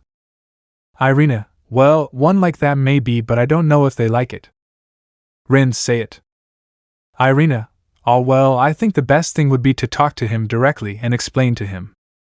She said it with a smile. The idea sounded great, but that would be her last option, and it was the one she ruled out because of how silly it sounded. So both the white-haired girl and the brunette couldn't help but give her a look of, really? Rin, yes, that sounds great, but I think you're forgetting something. Irina, yes? What thing? Valeria, we don't know if Issei wants to listen to us, idiot. Irina, I don't see it as that difficult. Despite our few approaches with him, he hasn't been rude, nor has he avoided us. I'm not saying that I should directly ask him for everything to go back to the way it was, since that would be very hypocritical, rather starting over. Her face was red because she barely paused and said everything in a rush, which made the two of them sweat anime style. But they were also surprised by the reasoning their friend gave them. They were so surprised that Valeria doubted that she was really Irina. Rin, if you put it that way, I think it's fine. Although we should also try to live together with my nieces, since that way we could also earn points. Valeria, yes, you can hear it correctly, but there is another problem here, and it is with the daughter of Gabriel. She is very closed-minded, and sees most of us as simple rats. Rin, well, if we can get along with the others in the long run, we can get along with her, so there's no way to lose. The motivating smile that the brunette gave them encouragement to continue with the plan. There were no bad intentions. They just wanted to be with the one they loved. Heaven. Home of Gabriel. Gabriel was sitting on one of the sofas in his house. As for the model and structure of the houses, they were somewhat simple, nothing extravagant, and so was the place where such a beautiful woman lived. But there was a difference. The atmosphere that filtered into the place was no longer like the one it had always been. A warm feeling of love and tranquility is what Gabriel gave off, but now, despite continuing to show those attributes, there is something deep down that makes more than one person uncomfortable. It was as if all of that was no longer real, just a facade covering something so fierce and dark, but no one, or at least those who lived with her, realized that. Gabriel, so what is the first step to follow? Gabriel F. First of all, you have to stop looking suspicious. It's okay for you to look and observe my beloved Issei, but you must do it discreetly. The youngest had the offspring of being ashamed. This amused the brunette. They had been living together for a while, they were the same person, so there wasn't much of a problem. How was it that no one in heaven detected her? She is no longer a simple person, and she learned many things. Gabriel F. Well, the next thing is to slowly get closer to Issei. It's not going to be easy, but I know him. If you use the excuse of wanting to spend time with Anna, he's not going to stop you. Gabriel. But wouldn't the problem be the others who are with him? Gabriel F. Even though it's hard for me to admit it, if we try to do something to them, Issei won't sit back, so we have to gain his trust while we deal with him. Remember that the most important thing is that you get Issei to impregnate you. Gabriel. What would be the consequence of not achieving it? The brunette gave him a smile, but it gave him chills. His cold eyes became more intense, but he was thinking if it would really affect anything and if a lot for his plan there was. Gabriel F. There wouldn't be that many, that's only in my case, since Anna would still be my daughter, but you won't be able to be with our beloved, so if there are losses. Gabriel. Okay, I'll try. Gabriel F. And you have everything in your favor since we are Issei-kun's guardian angel. The smile grew bigger on both of them. She had forgotten about that part, and the best of all was that it was almost impossible to revoke that role, so she would use it to the fullest. Heaven. Shinto faction. Training room. The entire Tsukino family, along with Issei and his daughters, had been invited to see the place, and they had to admit that they were not expecting that. Seeing the gods they read about in their schools in person was something on another level. Serena had gotten closer to her beloved. She had long since accepted being with Issei, and she had to say it. He had no regrets. Clearly there were things they hadn't done, and just thinking about it made him blush to high levels. Issei, what happened? Serena, since I've been with you, things have been very strange. Hehehe, but I don't regret it. I love you. Issei, me too, Serena. The two connected their lips in a loving kiss. Their daughters took photos from various angles, smiling. The other people watched the scene embarrassed, and Amaterasu had a cute pout. The two finished kissing thanks to the black-haired girl. Amaterasu, ahem, are you done yet? Serena, are you jealous? Amaterasu, whom you wish. Issei approached her and kissed her too, which the goddess gladly accepted. When they separated, she sighed like a schoolgirl and loved. Tsukuyumi watched everything with an amused smile, but then she looked at the blonde and noticed something interesting. Tsukuyumi mentally, this girl has a divine air like a demigoddess because I can feel her human. Issei, okay girls, it's time to train. Amaterasu, are you coming with us? Amaterasu, no, because I want to talk to Serena about something with my sister. Issei, okay. Issei and his daughter went to the training camp, which was a place with a high level of resistance. It was usually occupied by soldiers, but more so by gods, and their strength was superior.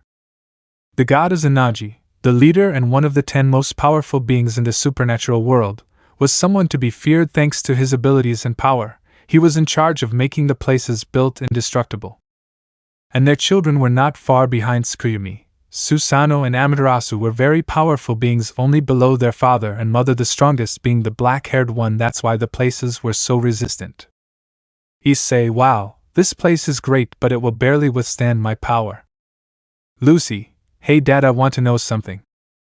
Issei, what do you want to know? Lucy, we have noticed that you have many differences with our father. How much do you control the grace of the sun? Issei, that's a good question. From what I was told, my other self didn't fully control his power. Even so, he dueled with the most powerful beast known. He has all my respect, but let me tell you that I have 100% control of my grace. Then Issei's magical power rose to titanic levels. His daughters looked amazed. Because of such a thing, the place began to melt, but its power stopped fluctuating and calmed down. Issei, believe it or not, I have full control of the one form that was just a part of my power. Do you control your power? Anna, well, yes, but not at that level. Lucy, the one who controls it best is Sora. She's the strongest of us. Issei, I see, that makes sense. Sora, I want you to increase your power to the maximum. Sora, But if I do, I'll cause damage to the place. Issei, don't worry, if I'm here nothing will happen. Then in the middle of the field the black-haired woman was preparing to release all her power. Issei wanted to know her limits, since from there he would train them to reach their maximum potential. Sora's body began to emanate heat and magical power, then a whirlwind surrounded her, and all her power was unleashed. Issei smiled as he saw all her power. He was not even close to being at her level, but that was why he would train them. Clearly the level was very high, given that Anna had defeated and humiliated Zeus, a high-class god who is among the 10 strongest.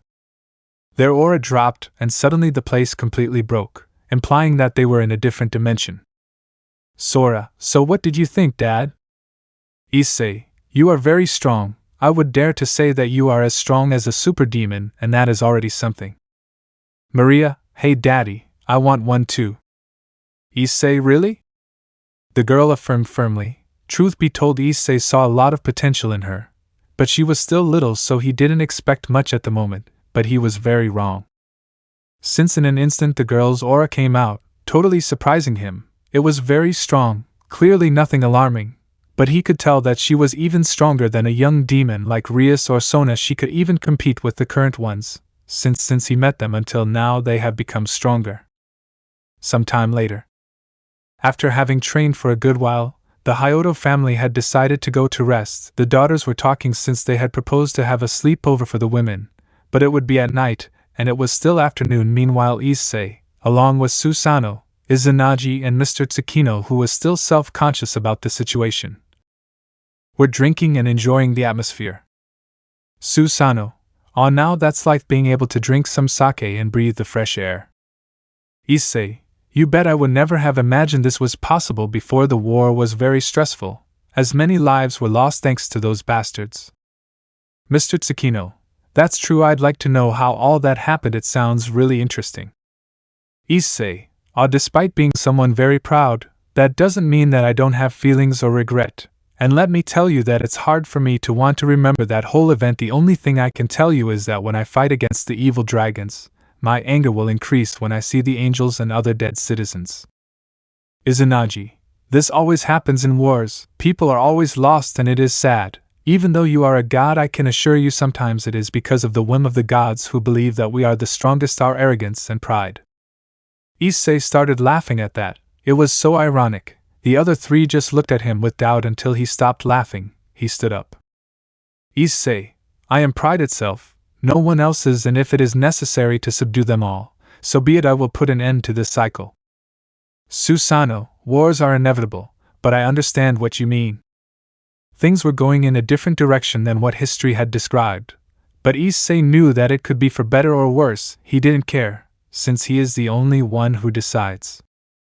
S1 Chapter 8 Code Japan. Hyodo Home.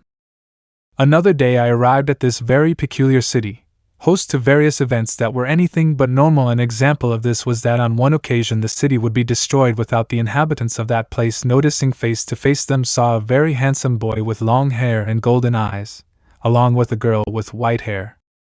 These were none other than Hyodo Issei, the owner of the house, and Valeria Lucifer, the guest, or rather, the self-invited guest. They were each sitting on an armchair. The boy looked very normal in the presence of the girl, unlike her. Issei, then what have you come for? Valeria, well, to tell the truth I came for 2 reasons. The first is that the leaders of the alliance would like to meet with you to discuss some issues. Issei, and the second one? Valeria, I wanted to see you and talk to you. Issei, I see. Look, first I accept, just tell me when it will be. And second, he remained silent and turned to look somewhere else. I don't know why you wanted to see me, so tell me, why do you want to talk to me?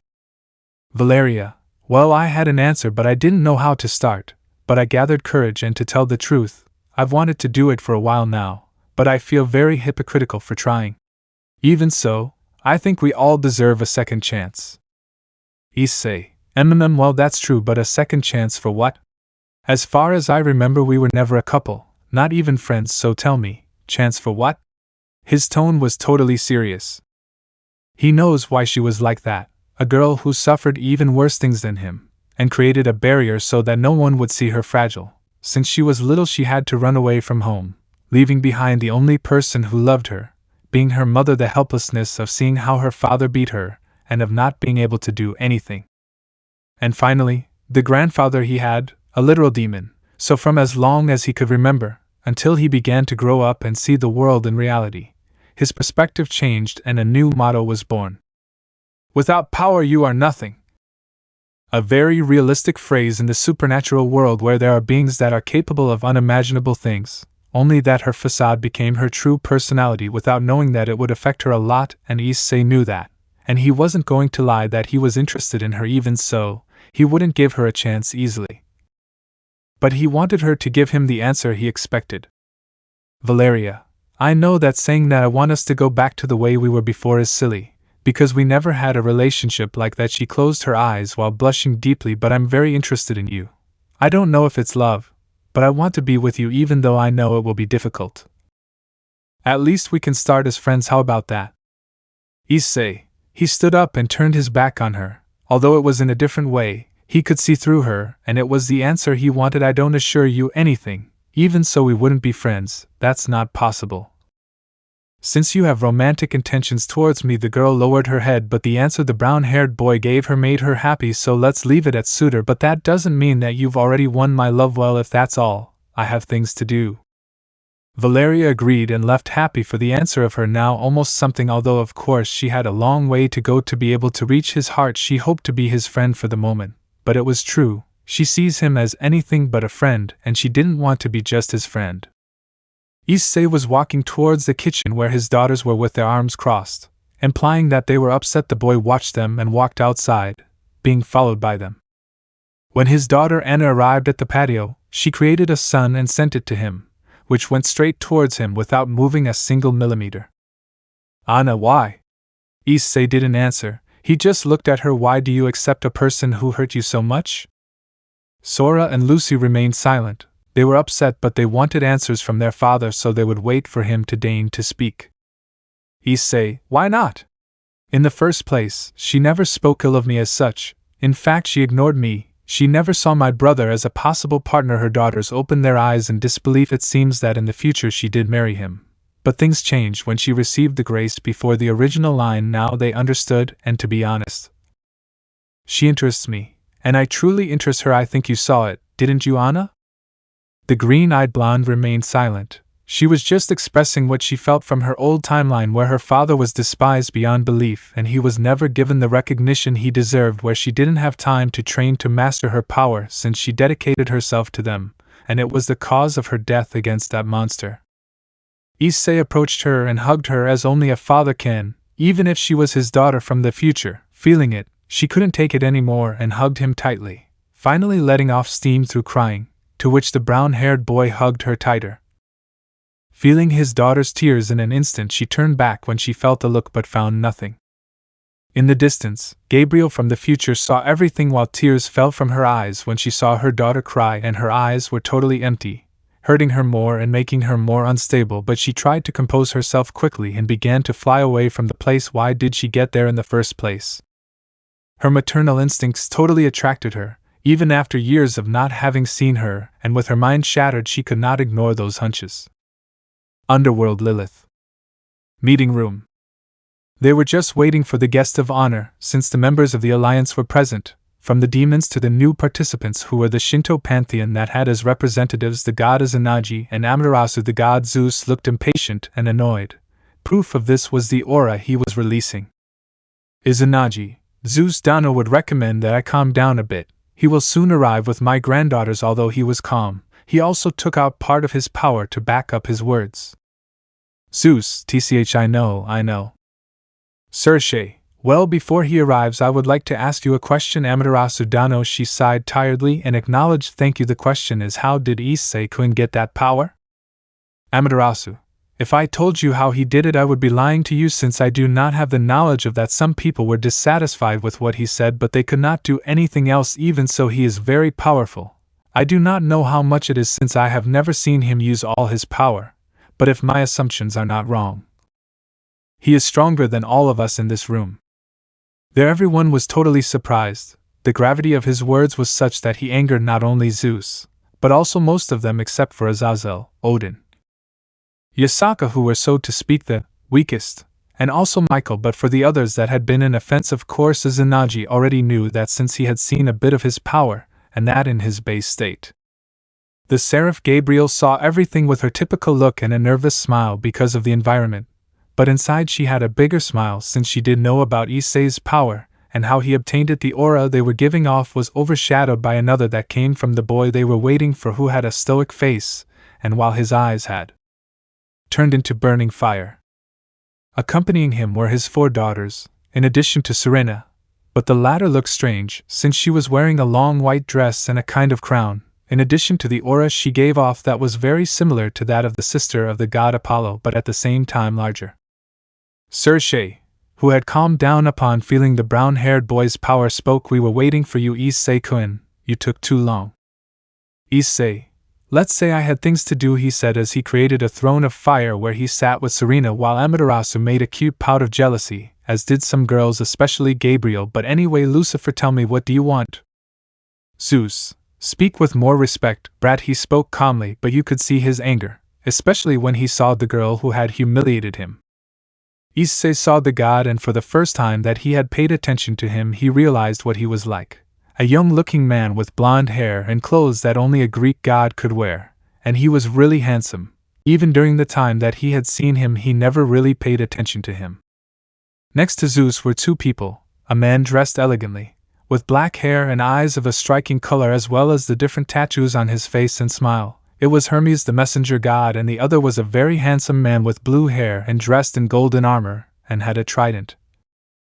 And like this one had a stoic face. This was Poseidon, the god of the seas. "Issei, so what do you want from me?"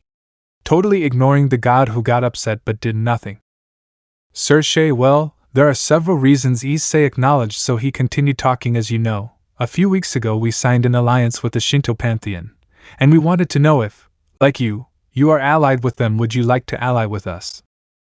The atmosphere became heavy at that moment, and not because of Issei but rather because of his older daughters, since little Maria was in Serena's arms. That made most of them tense, and the reason was simple, since apart from Issei, the only ones who could beat the girls would be Issei, and that separately.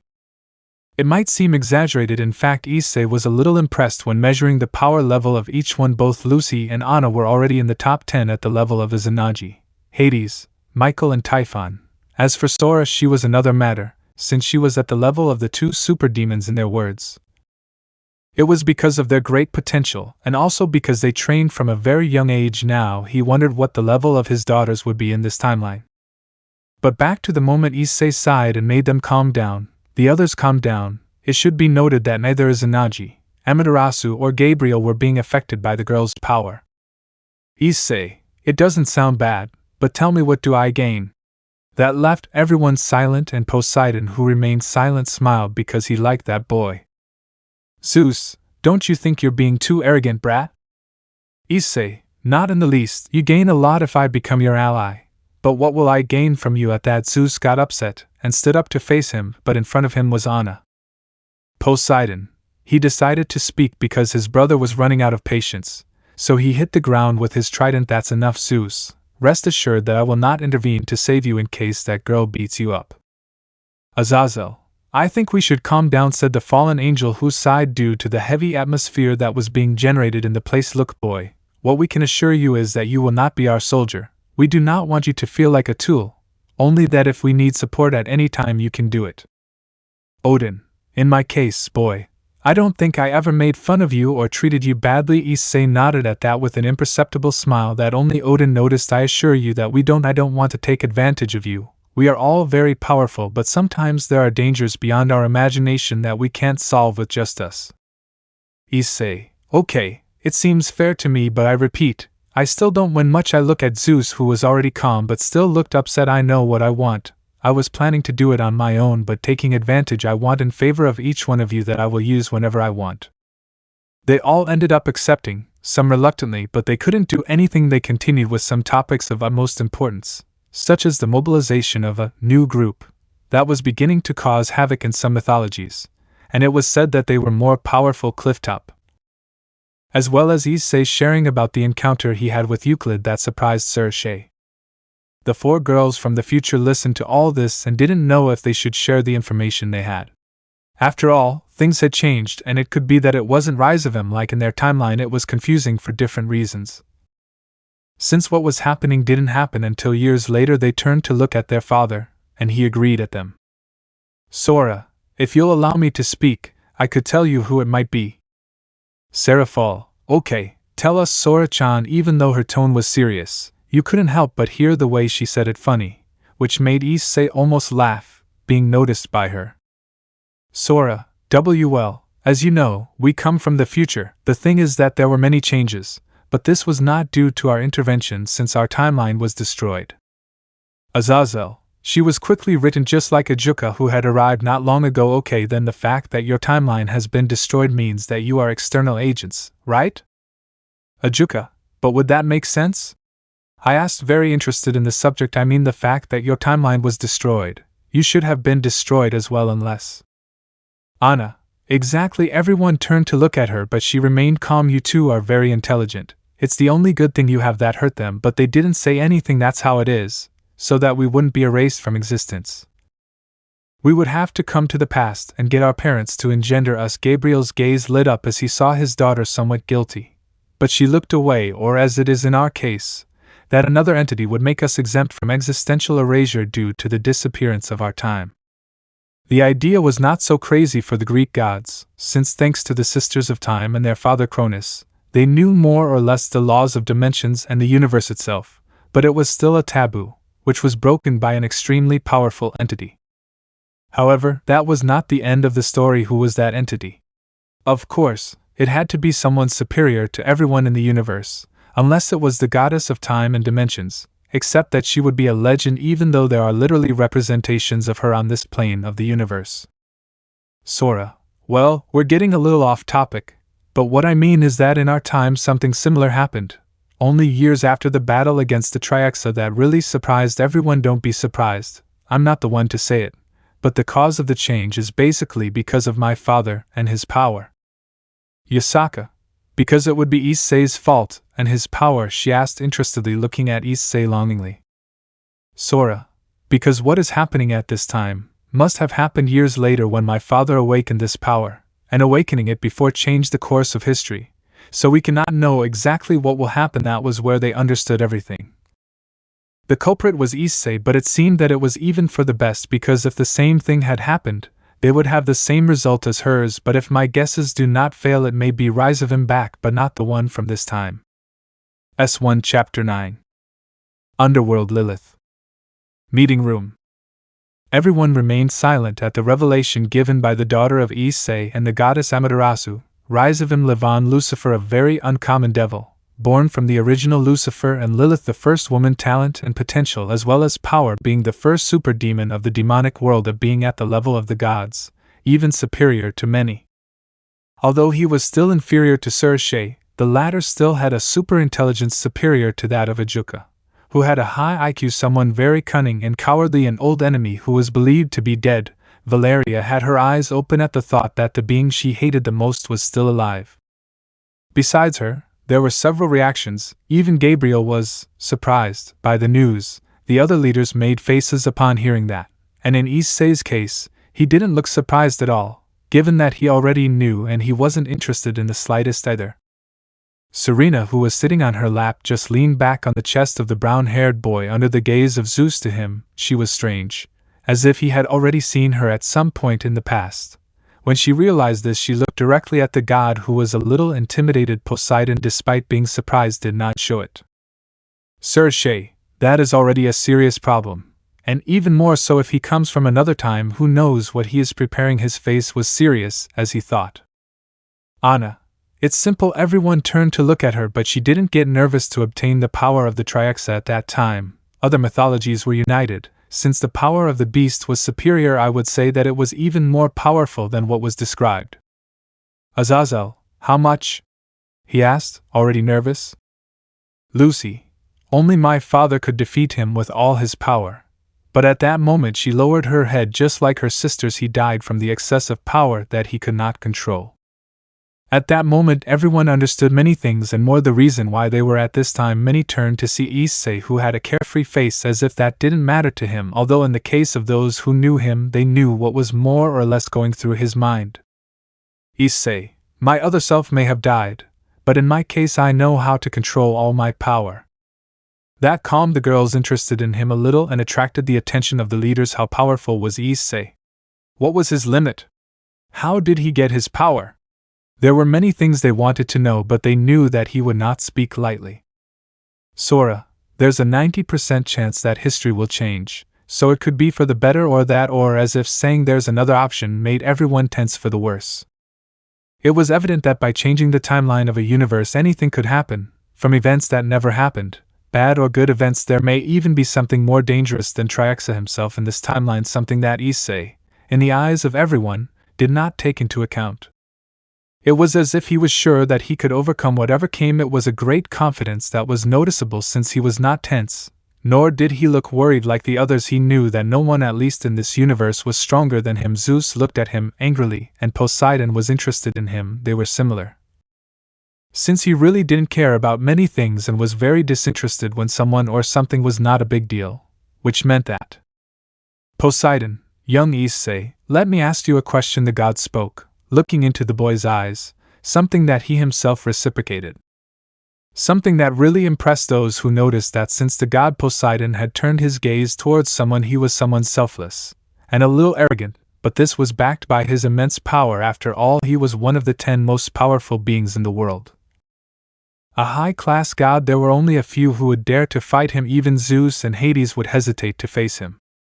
This same god had looked into Issei's eyes, and to the surprise of his daughters he did the same. They were the same in attitude, even though there was an abysmal difference in power. The brown-haired boy nodded in response to him, continuing with his question. Poseidon, according to what I've heard and seen, there's something that has me curious. Everyone paid attention. Are you more powerful than even Triaxa? Issei. He kept his gaze while lovingly caressing Serena's head, something that tenses the god Zeus. For some reason, that's right, I don't even doubt that you can do some damage to him, but in the end I am more powerful than him. Circe, you claim to be stronger than Shiva himself, right? Ajuka, I have to agree with Circe on that. The Mao looked intensely at Issei, but received a look from Serena. As you know, Shiva is above Circe. He is very powerful. I would even dare to say that he is capable of destroying the world or more. At that everyone remained silent. They knew of the power of the god of destruction, even of the 3 Trimurtis gods. He was the most powerful despite not being the original. He was a being to be feared. Even so, Issei didn't look surprised at all, and his daughters knew why. Issei, even Circe, and you can do it. That left the 2 super demons silent, only that they have never used all their power. I admit that they are monsters in power, capable of doing unimaginable things, but the fact that the supreme class gods are beings of almost absurd powers. At that moment his magic power had skyrocketed to the beast. It was a tremendous titanic aura that made everyone nervous, including the expressionless Poseidon. Even his daughters opened their eyes in shock. Why? His power had already completely surpassed the most powerful people in the place, who were Circe and Ajuka. And not only that was increasing. At that moment the boy was surpassing the celestial dragons by far, and it was seen that he could bring out more power. All the inhabitants of the underworld had been able to feel the immense power that came from the place, since the entire underworld trembled. Kingdom of Hades. The gloomy place was shaking like crazy under the great pressure and power surge. The Grim Reapers, despite that they were calm, even though other characters on the site were scared. On a throne in the middle of the Kingdom of Hades, he was sitting with his black priestly robes. His hair was spiky black, his eyes were blue, and his skin was very white. His gaze was disinterested, and although everything around him trembled, no part of his body or clothing did. At his side was a beautiful woman with long blonde hair and blue eyes. She had a kind of crown, and her clothes were a dark purple dress. She was sitting on another nearby throne while reading a book. She, unlike Hades, was shaking along with the place. Hades, I saw that boy wasn't lying about his power.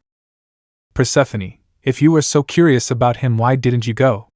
The woman asked in a calm manner when the trembling stopped and the power was no longer felt.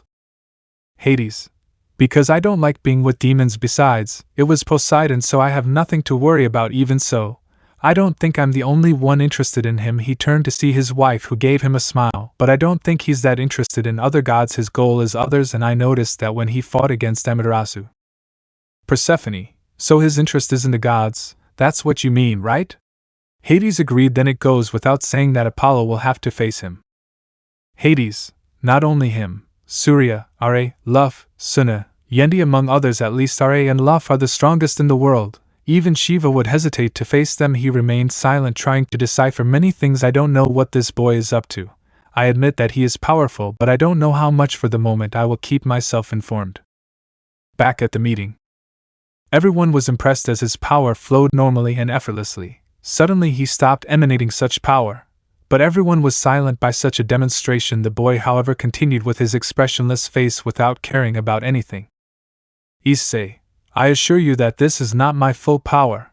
I have not even released all my power in base state, much less my the one form, so I assure you that I am capable of defeating the Triaxa. Sershei, I see, we still have to be careful. And he was absolutely right, since it was not known what could happen with Rizevim. That crazy old man was very intelligent. Gabriel looked directly at Issei without looking away, something that Anna noticed. Issei did the same, but he decided to ignore her. He would gain nothing by seeing her. Anna mentally, this is weird, she's been acting strange. Gabriel looked at his daughter and gave her a smile that gave her chills a bit. Some time later the meeting had ended. The leaders discussed a few more topics in order to find out what they would do next. As for Issei, he was about to leave with his family when he felt that someone had hugged him. Everyone who saw the scene had their eyes wide open. At the fact of who was hugging him, Issei turned over his shoulder, noticing that it was Gabriel herself who was hiding her face behind his back. Michael was about to intervene so that she would let him go, but she stopped hugging him. Gabriel, excuse me for my boldness, Issei-kun, just seeing your broad back, I couldn't resist. She gave him a beautiful smile, but it didn't affect Issei in the slightest. I would also like to know if I can speak to you in private. Anna, I don't know what you're trying to do, Paloma, but don't think I'll let that happen. The girl spoke calmly but seriously. Even so, the next thing her father said surprised her, and not just her, but everyone. Issei, it's okay. I don't hate you after all. He turned to see Anna, who had a resentful look. You're still a child, Anna. We don't hate, because we are superior, remember that. Gabriel, I don't think it's right for you to scold our daughter. Issei, although you're right that we shouldn't hate anyone. She took one of his hands. Then I would like to visit you tomorrow. Issei nodded and took his daughter's hand to leave. Gabriel watched the two leave while still having his smile that made everyone uncomfortable. She sighed and left in a bright light, leaving her brother, leaving the demon kings along with Odin, Azazel, Yasaka and Valeria. Azazel, ha ha ha ha, to think that that boy could become someone so powerful. Sershei, yes, we used to think that your brother was someone extremely powerful, but it turned out to be a fiasco. His gaze was on the table. Odin, he is someone very powerful, and I even begin to believe that what he said was not a lie. Everyone paid attention. He is a brat, he shows pride, and I felt that he was limiting himself too much so as not to hurt us. He does not hate, and his aura is oppressive. He is like a divinity, but at the same time he is not. Yasaka, we just have to wait and see how this all develops. She stood up and said goodbye before leaving. The others imitated the action, ending the entire meeting. The place was completely empty. Meanwhile, at the Hyoto mansion, in the training area, you could see Issei and Rin's older brother, with an expression of anger and frustration, while doing something he completely detested, training from push-ups to simulated battles. He was free, because even though he was a fraud, he had never done anything against the Alliance, much less, but when his lies were discovered, he was treated in the worst possible way, and more than his harem, he despised him. Daiki, damn it, he shouted as he finished destroying some machines. It's your damn fault, Issei. The distrust towards him, and that they would take away everything that he deserved, led him to enter a state of pure hatred towards Issei, and the only way to calm down was to end his life. At the back of the room, red eyes looked at him, and only a macabre smile could be distinguished. S1 Chapter 10. Beelzebub Castle Underworld. Ajuka Beelzebub was characterized by a certain pattern. He was someone who liked knowledge, who follows the path of knowledge. All this is to satisfy his gluttony for all knowledge, and it increased further upon learning of the existence of other nearby timelines, and those four were proof of it. That meant that the universe is not the only thing that exists. so it would not be unreasonable to think that. Ajuka, there is a multiverse. It was just a theory even among humans, but those girls prove it's true. And it wasn't that complicated to reach that conclusion, since by changing just one thing in this timeline not only separated it from what was called the future, but also created more timelines, which could only exist in a multiverse. And even in others now he would have to continue studying that which called his curiosity so much he was even tempted to communicate with Hyodo Issei's daughters, so that they could explain a little more about that. Suddenly a magic circle appeared in the place. This one was well known by the Mao. It was none other than Azazel, who looked somewhat curious. He was wearing an outfit as if he were a mad scientist, which made Ajuka raise an eyebrow at seeing such a thing. In addition to another magic circle, very interesting tools and materials appeared. Ajuka, to what do I see your visit, Azazel? I asked, really curious. Azazel, you know why I came, he answered with a smile. Don't tell me you're not getting curious about everything that's happening. Alternate lines, protection from existential erasure. Ajuka, I would like to deny it, but it is the reality. Even so, we do not have a broad knowledge about the subject, as the gods have. Azazel, ha ha ha ha, that, my dear friend Ajuka, is no longer a problem. That caught Ajuka's attention for some time now. I had already investigated a little about this subject, and thanks to my contacts I was able to receive information from some gods such as Shiva. I owe him in favor, but he is one of the only ones who knows about that. Ajuka, it's true, although I'm impressed that he accepted. Shiva really is a mysterious god and somewhat reserved. Besides having Issei in his sights, I think we shouldn't trust him so much. His look was serious when he said that. Azazel agreed with that. He could have asked the god Dagda for the favor, but he didn't have much contact with him, or with the goddesses that represented time in the Greek pantheon, but they don't know more than he would like. On the other hand, Shiva does have that knowledge. Being able to travel from one plane to another. The thing is that he was someone strange, since he showed himself as someone benevolent, but the air he gave out was strange. Yet he still had the power to eliminate gods. Azazel still remembers when he first saw Search's released form. He was literally the embodiment of the power of destruction. He even threatened the god of the dead, Hades, who is one of the 10 most powerful existences in the world, and to top it off he was stronger than Fenrir, and Issei not only threatened him, he even assured that he could easily eliminate him. That had reached the ears of that god, who became even more interested. The two of them know that Shiva's body is not his own. He possessed someone to be on the earthly plane, and the idea that he wanted to possess the body of the current demon king Lucifer wasn't that crazy. They should be careful from now on, since not even a god could currently defeat him. Only the dragon gods, or perhaps, if what the boy says is true, then only Issei could defeat him. Elsewhere. Code Japan. Issei was alone in his house. His daughters had gone out with Amaterasu and Serena. It was a girls' day according to what he heard, although Anna was not very happy to go, given that the person who would be her mother would arrive. Even so, they convinced her to go with them. In the end she accepted, but she was not very convinced. The brown-haired boy was really thinking, what was it that Gabriel wanted to talk about? For a long time I had noticed a certain change in her. It was strange, since when the truth was revealed, she didn't seem hurt or anything. Well, yes, upset, but not scared or horrified, something that Anna realized. She told him herself also, the audacity and confidence with which she approached him, hugging him. She could even feel a little chill. She closed her eyes. While she drank some coffee with sugar, she craved a cheesecake. When she opened her eyes, a light illuminated the room in the shape of a cross. From there appeared a beautiful Gabriel. Her curls were golden like the sun, and with golden powder. Her dress was so white and pure without any stain. It was a dress that covered everything except her arms. It was simple, but it suited her very well. In addition to wearing a hat that suited her super well, her green eyes shone in a strange way. It was time for the truth. Gabriel. Hello, Issei. Thank you for giving me the opportunity to come. His way of speaking was very calm and even hypnotizing. Issei. If I had been the immature boy since before, believe me, I would have offended you or shouted many curses. I look away indifferently, but currently it is something that I don't care about at all. After all, I can't feel hatred towards someone weaker than me. Gabriel. And I see, it's good that you don't have hatred in your heart. His eyes sparkled for a moment, making her smile. Can I have a seat?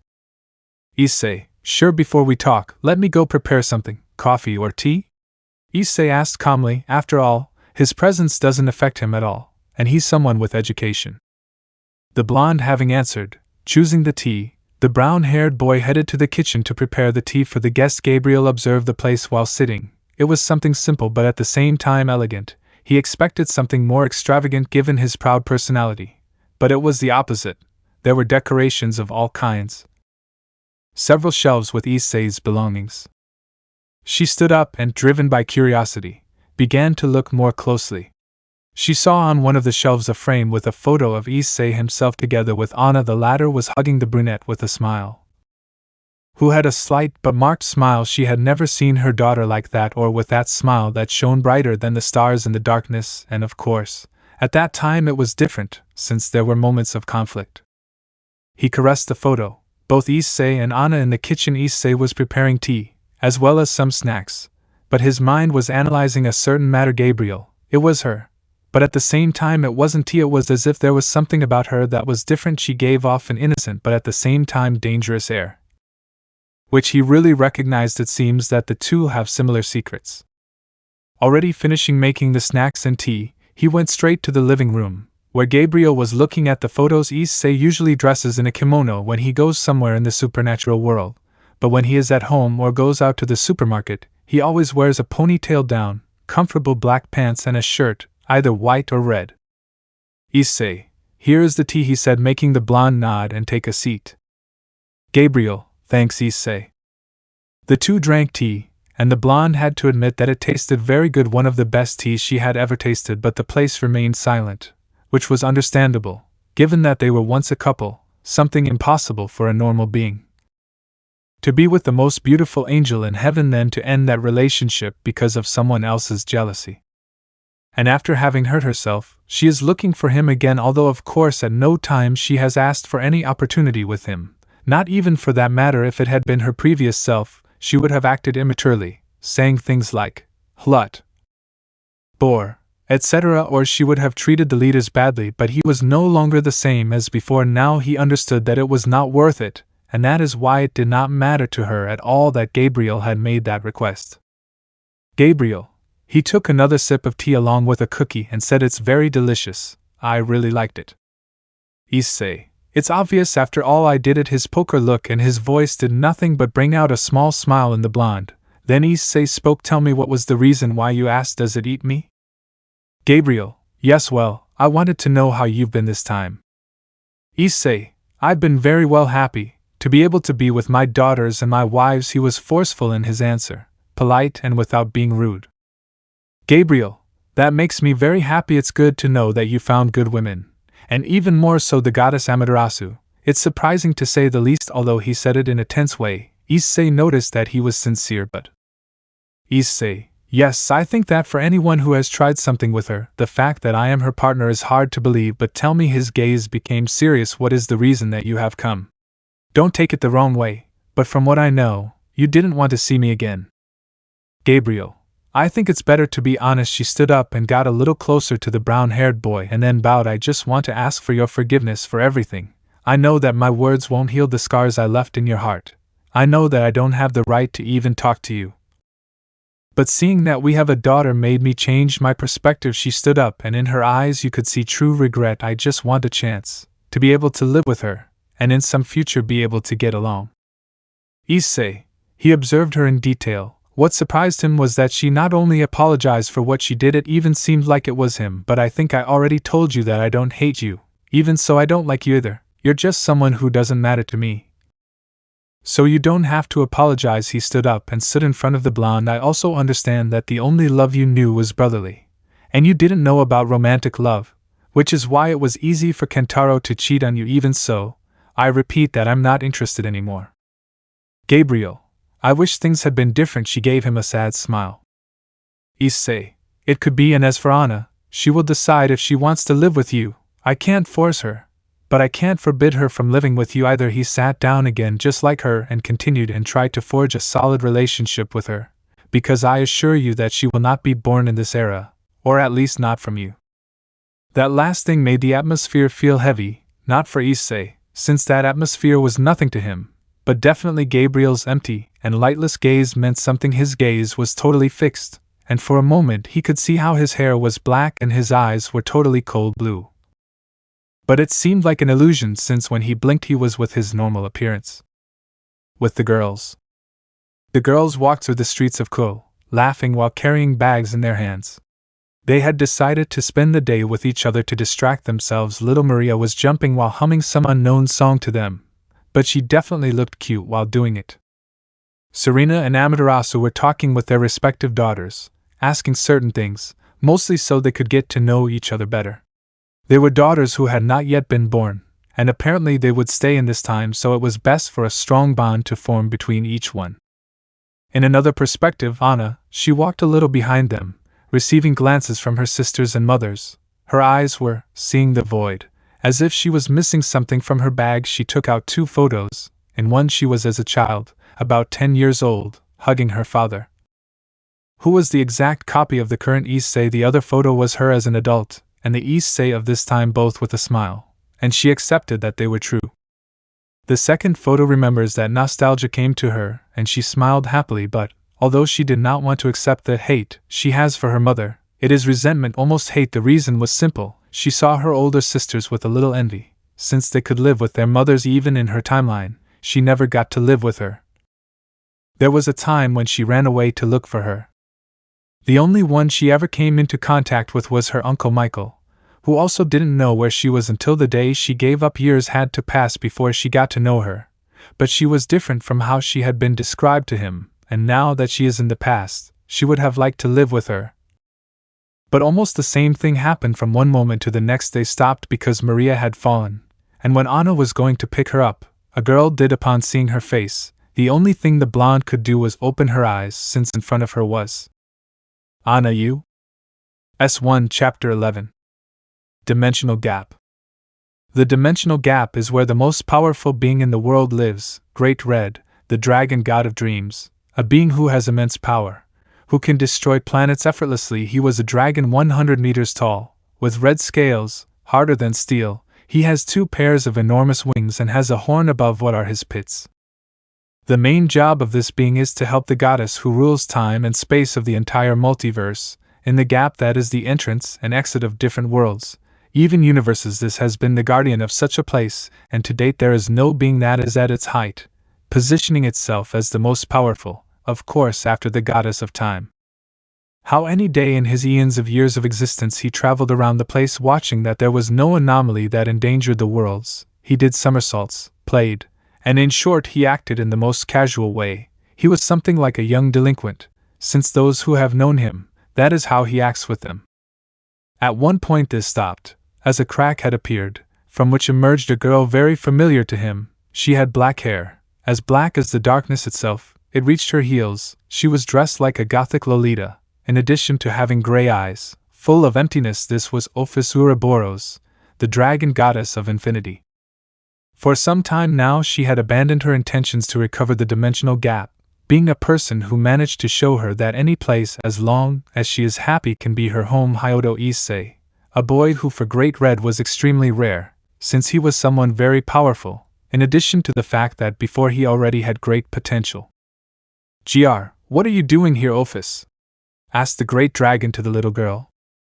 Ophis, I just came to check something out. The red dragon began to doubt. Some time ago I had noticed that someone had crossed the gap, and it seems that you didn't realize it. That's true. It was a few months ago, but I didn't pay attention to it since it was a minimal activity, but then I'll have to check that out. Ophis, I heard that Rizevim can be brought back, but from another timeline, and that Triaxa may be released. I see. In that case, if that beast is released I will have to intervene, since no one has the power to eliminate it. Ophis, Baka Red, if you fight against the beast, they could easily cause the end of the world. She said it with a flat expression, which surprised the Red. Also the alliance that I had mentioned to you before is taking measures, so all we have left is to make sure that nothing gets in. I'm surprised you can express yourself more like a dwarf. It was at that moment that Great Red had seen a blushing Ophis for the first time. He remembers that before she had taken the appearance of an old man, but now that she took that appearance, it seems that it is her true self. In other words, she chose what she is now, and not only that.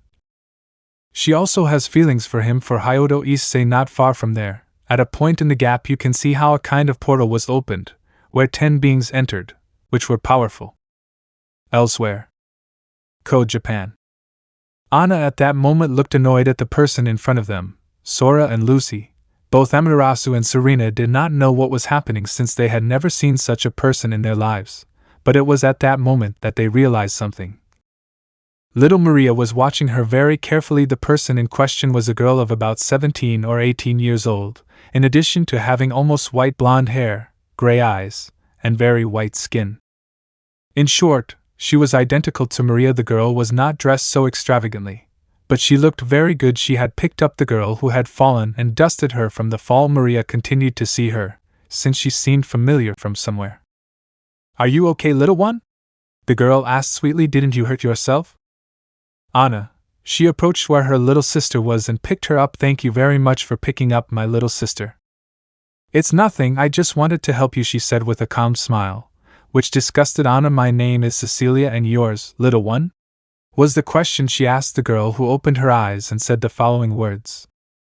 "Maria, Mom?"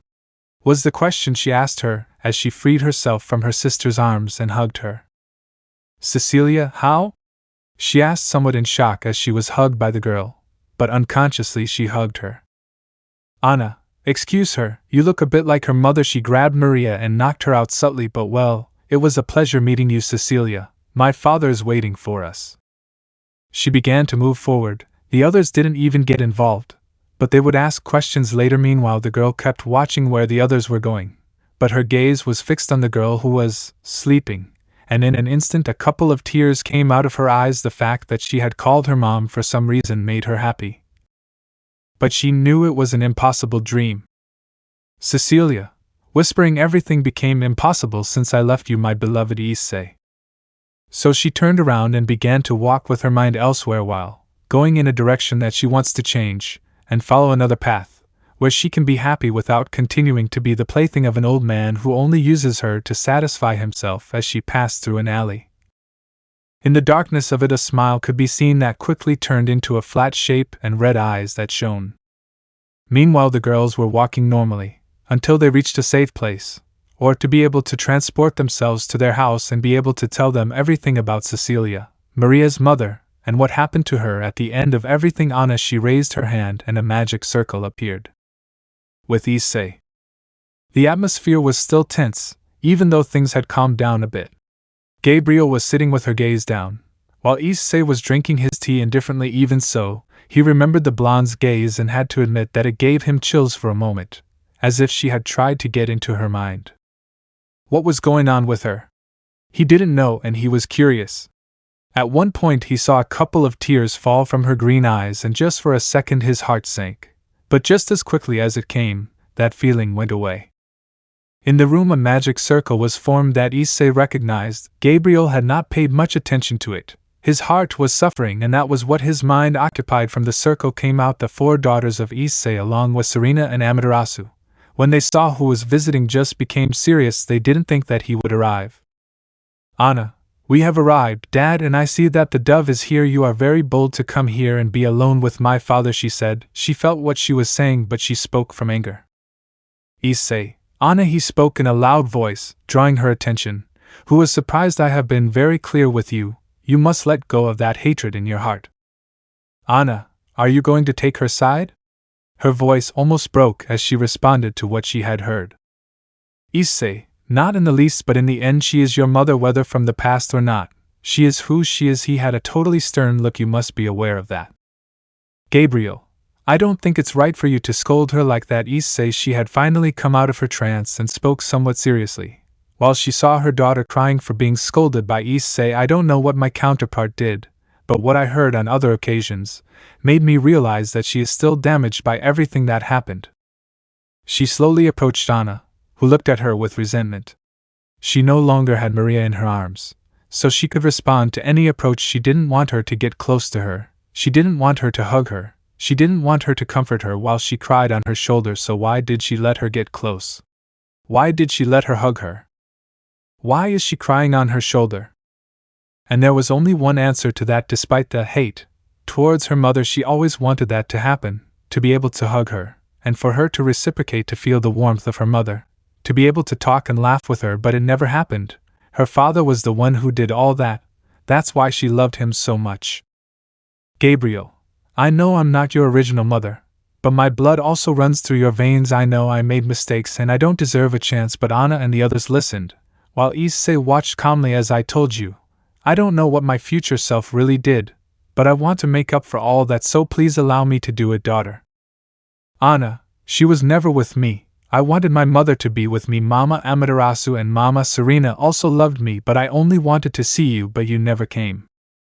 Gabriel, but now I'm here, so give me a chance, please. Anna freed herself as best she could, and her gaze became serious as her eyes were golden, which meant that she was reading her heart, and it was true. Everything she said was true, which is why she couldn't help but she shed more tears because of it, but it wasn't easy to forget everything. In fact, it was in the very long term that he would forgive her. Both Sora and Lucy watched everything seriously. They didn't know why the scene gave them chills. It was cute, but there was something they didn't like. They even felt something familiar in Gabriel. As for Amaterasu and Serena, they just smiled. They could feel the sincerity of it all. After all, they were goddesses. Issei stood up and walked over to where Anna was and hugged her. She hugged him back, leaving the older green-eyed blonde free. She walked away for a moment, still wanting a hug from the brown-haired boy, but she herself knew that she couldn't ask for something like that, since she lost that privilege a long time ago. Hyodo residence. As always, the mood in this place was very low. To begin with, Rin and Daiki's parents had not yet arrived, and the girls who lived there had fallen into a deep depression except for 3 of them. In Daiki's case, he continues training like crazy and without rest to be able to make his brother pay for the humiliation he made him go through. Let's go to one of the rooms in the place. Inside there were 3 girls talking about something important. These were Shido Irina, Hyodo Rin and Valeria Lucifer, who while they talked, ate, and drank. It was already night, so it was something like a sleepover. They had become close for a long time, given their similar intentions. They had also isolated themselves from the other tenants of the place, so that they had a lot to do with it. Their conversation was about the progress of each of their training. For example, Irina, who had already achieved 2 others' pairs of wings, having 3 in total, which made her stronger and more powerful than many of them there. Valeria almost completely mastered Albion's power, as she had managed to remove the curse by reaching Juggernaut Overdrive, which literally made her the most powerful bearer of all. And as for Rin, she was a demon who belongs to the Citri entourage, and received an artificial sacred gear from Azazel, and she mastered it better. Rin, so how do you plan to reach Issei from now on? She asked while hugging her legs. Valeria, I think it won't be so difficult anymore. He told me to try hard to win his heart. Although it sounded hypocritical on his part, she had liked Issei for a long time. Irina, well, at least we have a pass ready to make him fall in love with us, so let's give it our best, friends. All yes. The 3 continued with their improvised party, without having noticed how a black hair moved from the spot. Apparently someone had heard them and they didn't realize that could complicate everything in the future. S1 Chapter 12. Code Japan. It was already nighttime, and the stars lit up the vast sky, causing the moonlight to increase drastically. Issei watched everything with a smile. Unlike his predecessors, he did not lose power during the nights, but he did become more passive and kind. He was on the roof of his house. It reminded him of when he was a child, and he would go up to the roof to look at the stars. It was something he loved. As time went by, that became something he could hardly do due to circumstances already known. His gaze was calm, and so was his breathing. Her face showed nothing. It was like a blank sheet, in that she felt something land on her shoulder, noticing that she was serene, who looked more beautiful with the moonlight. Something ironic given that she was a goddess of the moon. How did she know that? It was more than clear, and something that Amaterasu realized. Since that day she has been training her powers as Queen Serenity. On his other side was Amaterasu, the goddess of the sun. The way he met her was anything but normal. To imagine that he would even be the husband of 2 goddesses was something truly impressive and not at all credible. His daughters were already asleep, and Anna was sleeping with Gabriel since he had allowed it. In the end, although Anna told Gabriel that she allowed him to get close, that didn't mean that she had fully accepted him, since a lot of time would have to happen for that to happen. Anna was the most hurt by the destruction of her timeline, and having arrived at another where almost the same thing happened affected her too much, Issei's thoughts stopped instantly, due to a strange sensation.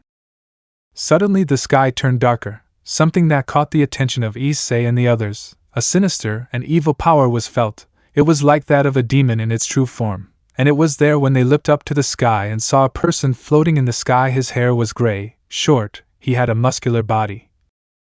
In addition to wearing black pants with armor boots, he was even wearing a blue trench coat, and gloves that reached his forearm.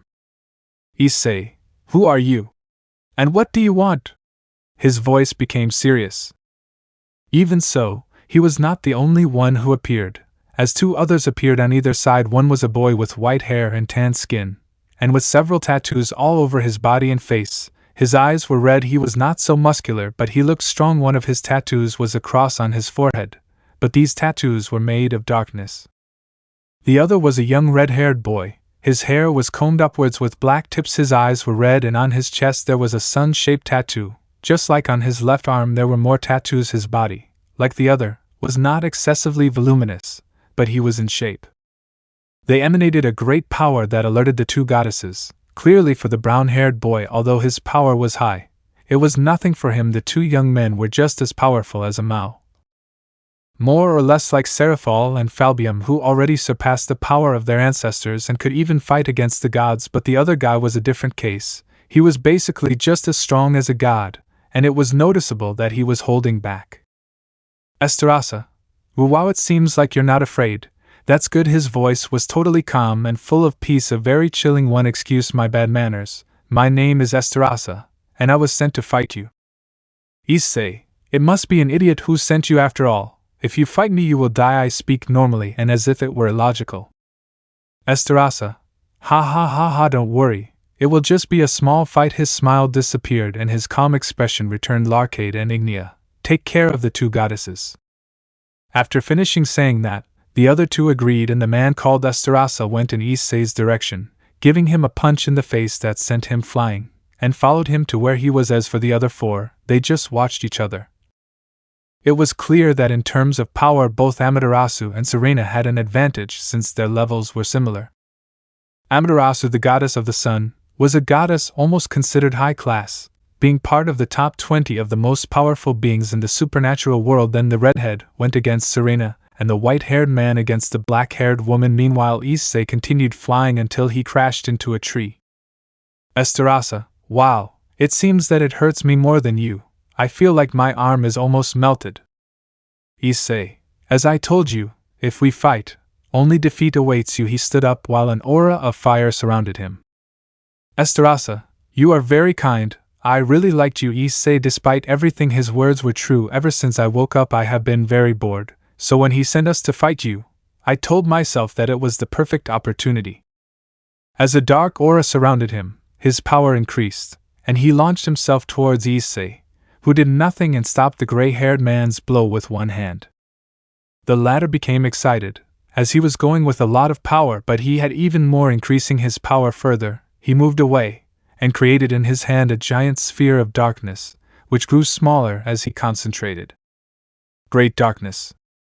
The sphere at great speed went against Issei, who did nothing. As it was consumed by his aura of fire, Estarossa began to laugh more, and at great speed appeared below Issei, giving him a blow to the chin, raising his body to instantly be above him, and give him a more powerful blow, while the brown-haired boy looked surprised. The blow was so powerful that when the body fell it created a huge crater, leaving Issei lying on the ground. The man began to walk and suddenly felt something coming towards him. It was like a giant fist, which hit him and sent him flying, causing him a lot of damage. Issei, I must admit that you are very strong, even stronger than some gods from various mythologies. He took off the top of his clothes, revealing his well-trained body, but that's nothing to me. So without wasting any time, the two of them launched themselves at each other. The first to strike was the silver-haired one, but he didn't even move the brown-haired one, who struck me in the stomach, making me spit out blood. But without waiting for anything, he struck him in the face, and when he was at the height of his abdomen, he felt him flying with a flash. While that was happening, with the two goddesses the matter was not so different. Amaterasu's superiority was seen against Larcade, who seemed a little overwhelmed by the black-haired woman's sword style. Even so, he found a way to keep up with her. As for Serena, she had it a little more difficult, since despite being equal in power to Amaterasu, the latter had no experience in fighting, so although she was not an easy opponent, Ignia attacked ferociously in that Ignia could not dodge the powerful attack that was hitting her in the back. Sora, apparently we weren't invited to the party. Without wasting any time, she went against Ignia, who was trying to get up, but was sent flying by a blow from the black-haired girl who had her hands covered in fire. She created a sun ready to throw, but the red-haired man did the same, only in her mouth, surprising her. Ignia, you are someone powerful. I would like to fight you another time. Sora, I don't think so, since you will die. Cruel son. Karyunahoko. The two launched their attack, and stayed like that for a few seconds until Sora's began to gain ground, completely taking out the enemy who was breathing heavily. That girl was really strong. Larcade had it more difficult, since Anna attacked him non-stop, and she was much more powerful than Amaterasu herself, who had already made things difficult for him. Even so, he did not stop attacking the girl, who he responded skillfully. His blows hurt too much. He felt that each one of them was like the sun itself. Larcade, yes, they are a problem. Divine darkness. Raising his hand, the sky began to light up, and you could see how a great dark spear with divine power fell from the signer in the direction of Anna, who did nothing since her fire aura was responsible for burning the attack. Only when it dispersed everything, the two guys were no longer there. Pum. Pum. Pum.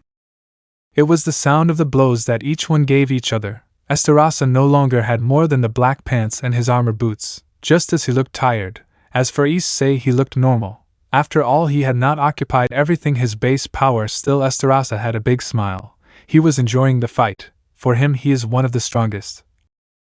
If not the strongest of all those he has faced, it is similar to Estarossa, Escanor. That surprised Issei. Ha ha ha ha, I see. Because ha ha ha ha, believe it or not, I'm from another time, in which myself did not disappear.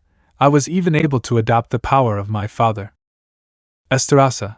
Ha ha ha ha, you caught me, boy. You know, it's interesting, since that power was mine before, and it may be mine in the future. Ha ha ha ha. Issei, I'm not interested. This power was given to me not only by Male and Escanor, but by my past self, so that I could accomplish what he couldn't. Estarossa. I see. Well, I would like to be able to stay a little longer to chat, but the party is already over or not? Larcade and Ignia. He spoke to the other two who had arrived and who looked tired. Wow, it seems that those goddesses were very strong, but well, it's time to go. See you later, Issei-kun. Believe me, we'll see each other often. And being covered by darkness, they disappeared. Issei stood looking at the place. He knew what would happen in the coming days. It seemed that Rizevim had already begun with his plans. He began to walk towards his house. The good thing is that he had created a barrier when he felt that dark power. He never thought he would meet the one he saw a long time ago as someone different. It was surprising. When she arrived, she could see everyone outside, including Maria, who was being grabbed by Lucy, as the girl was screaming so she could follow those fools and give them what they deserved. Of course, something very funny. Even Gabriel was present, although it was obvious, since she, being someone of great power, could quickly realize it. And since he was shirtless, not taking it seriously, he didn't notice that the girls, except for his daughters, were blushing a lot. Gabriel had smoke coming out of his head, being the most innocent. His daughters only saw them with flat expressions, because of their mother's act. Even Anna had to throw water on her mother so she wouldn't fall. Issei, how did your fight go? Amaterasu. Honestly, I was someone of power, and had many dangerous abilities, but I am powerful, and I also have a lot of experience. Issei, I see, that's good. And you, Serena? Serena, it was very difficult. I'm not used to fighting, even though I made it difficult for him. The good thing is that Sora-chan helped me and defeated him. Sora, it wasn't a big deal. Lucy, how did it go, Dad? She asked, knowing the answer, but also intrigued. Issei, he's strong. I'd even say he's at the level of the gods, and he was holding back. Even so, it's not a big deal, but I know him. Everyone looked confused at this. It's time for me to talk about my power and how I got it. Unknown location. A dome was formed in a place which was a very sophisticated base, as it had everything: technology, books and other things there in the place was Rizevim Levan Lucifer and his faithful servant Euclid Lucifuge. These two smiled as they looked at the powerful beings they had been able to bring. Rizevim, I see you've arrived. Estarossa, how did it go? Estarossa, ha ha ha ha, you did well, old man. That guy was interesting, and he has something that belongs to me. Rizevim, what is it? He asks, really curious. Estarossa, the grace of the sun was given to me by my mother, the supreme deity. But after I was turned into a demon by my father, the demon king, I lost it, so now I know who you can bring. If that guy said so, then he was right. Lucifer's smile couldn't help but grow. The guy was already a monster in power, and if he gets that thing called grace, he could be even more lethal. Things were really getting interesting, very interesting. Character sheet. Hyodo Issei. Race, human. Age 18. Description: he is the embodiment of pride, given to receiving the grace of the sun. He has adapted to his being in such a way as to also be the embodiment of the sun itself. He also has a big heart, and pays no attention to those he considers weak and who are not a danger to him. Powers and abilities. Immense magical power. This was even before Issei received the grace of the sun, as his reserves at birth were enormous. But he never knew how to use them, with the power of the grace increasing to catastrophic levels. Grace of the sun. Issei has control of the power of the sun. He can use the energy of this star, and not only that, he can even use the energy of most of the suns in almost the entire universe, which makes it have an almost universal reach. Unlike his predecessors, grace joined his being, so his descendants can have a percentage of grace. Time control. Unlike his predecessors, whose power increased as the sun set, he gained the ability to even advance the time of the planet's movement, and even stop it so that night would not come. Cruel sun. It is an attack, where a huge amount of magical power is concentrated, condensing it until it takes the form of a small but deadly sun. Regeneration of the phoenix. The power of the sun can even work to heal or regenerate any part of the body, even someone other than Issei, this given the nature of grace. The one form. It is the release form of the grace of the sun. In that state, Issei's eyes become like two suns, being totally golden without a pupil. His hair takes on a red color with golden and orange parts. His body is surrounded by an aura of fire. His height reaches 2 meters tall, giving him a divine appearance in addition to having 2 pairs of wings made of fire and golden armor. Travel between timelines and dimensions. Issei has the ability to travel through time, as well as different timelines. He can even travel between dimensions and universes. Existential disintegration. Issei can use his power like Drake's fire, not only burning molecules, but also the soul. His flames are so powerful. Let me know in the comments below if you guys want the next part. Also check out my other video that has been shown and left. Thank you for watching. If you enjoyed this video, please like and share this video. And have a fantastic day. Bye.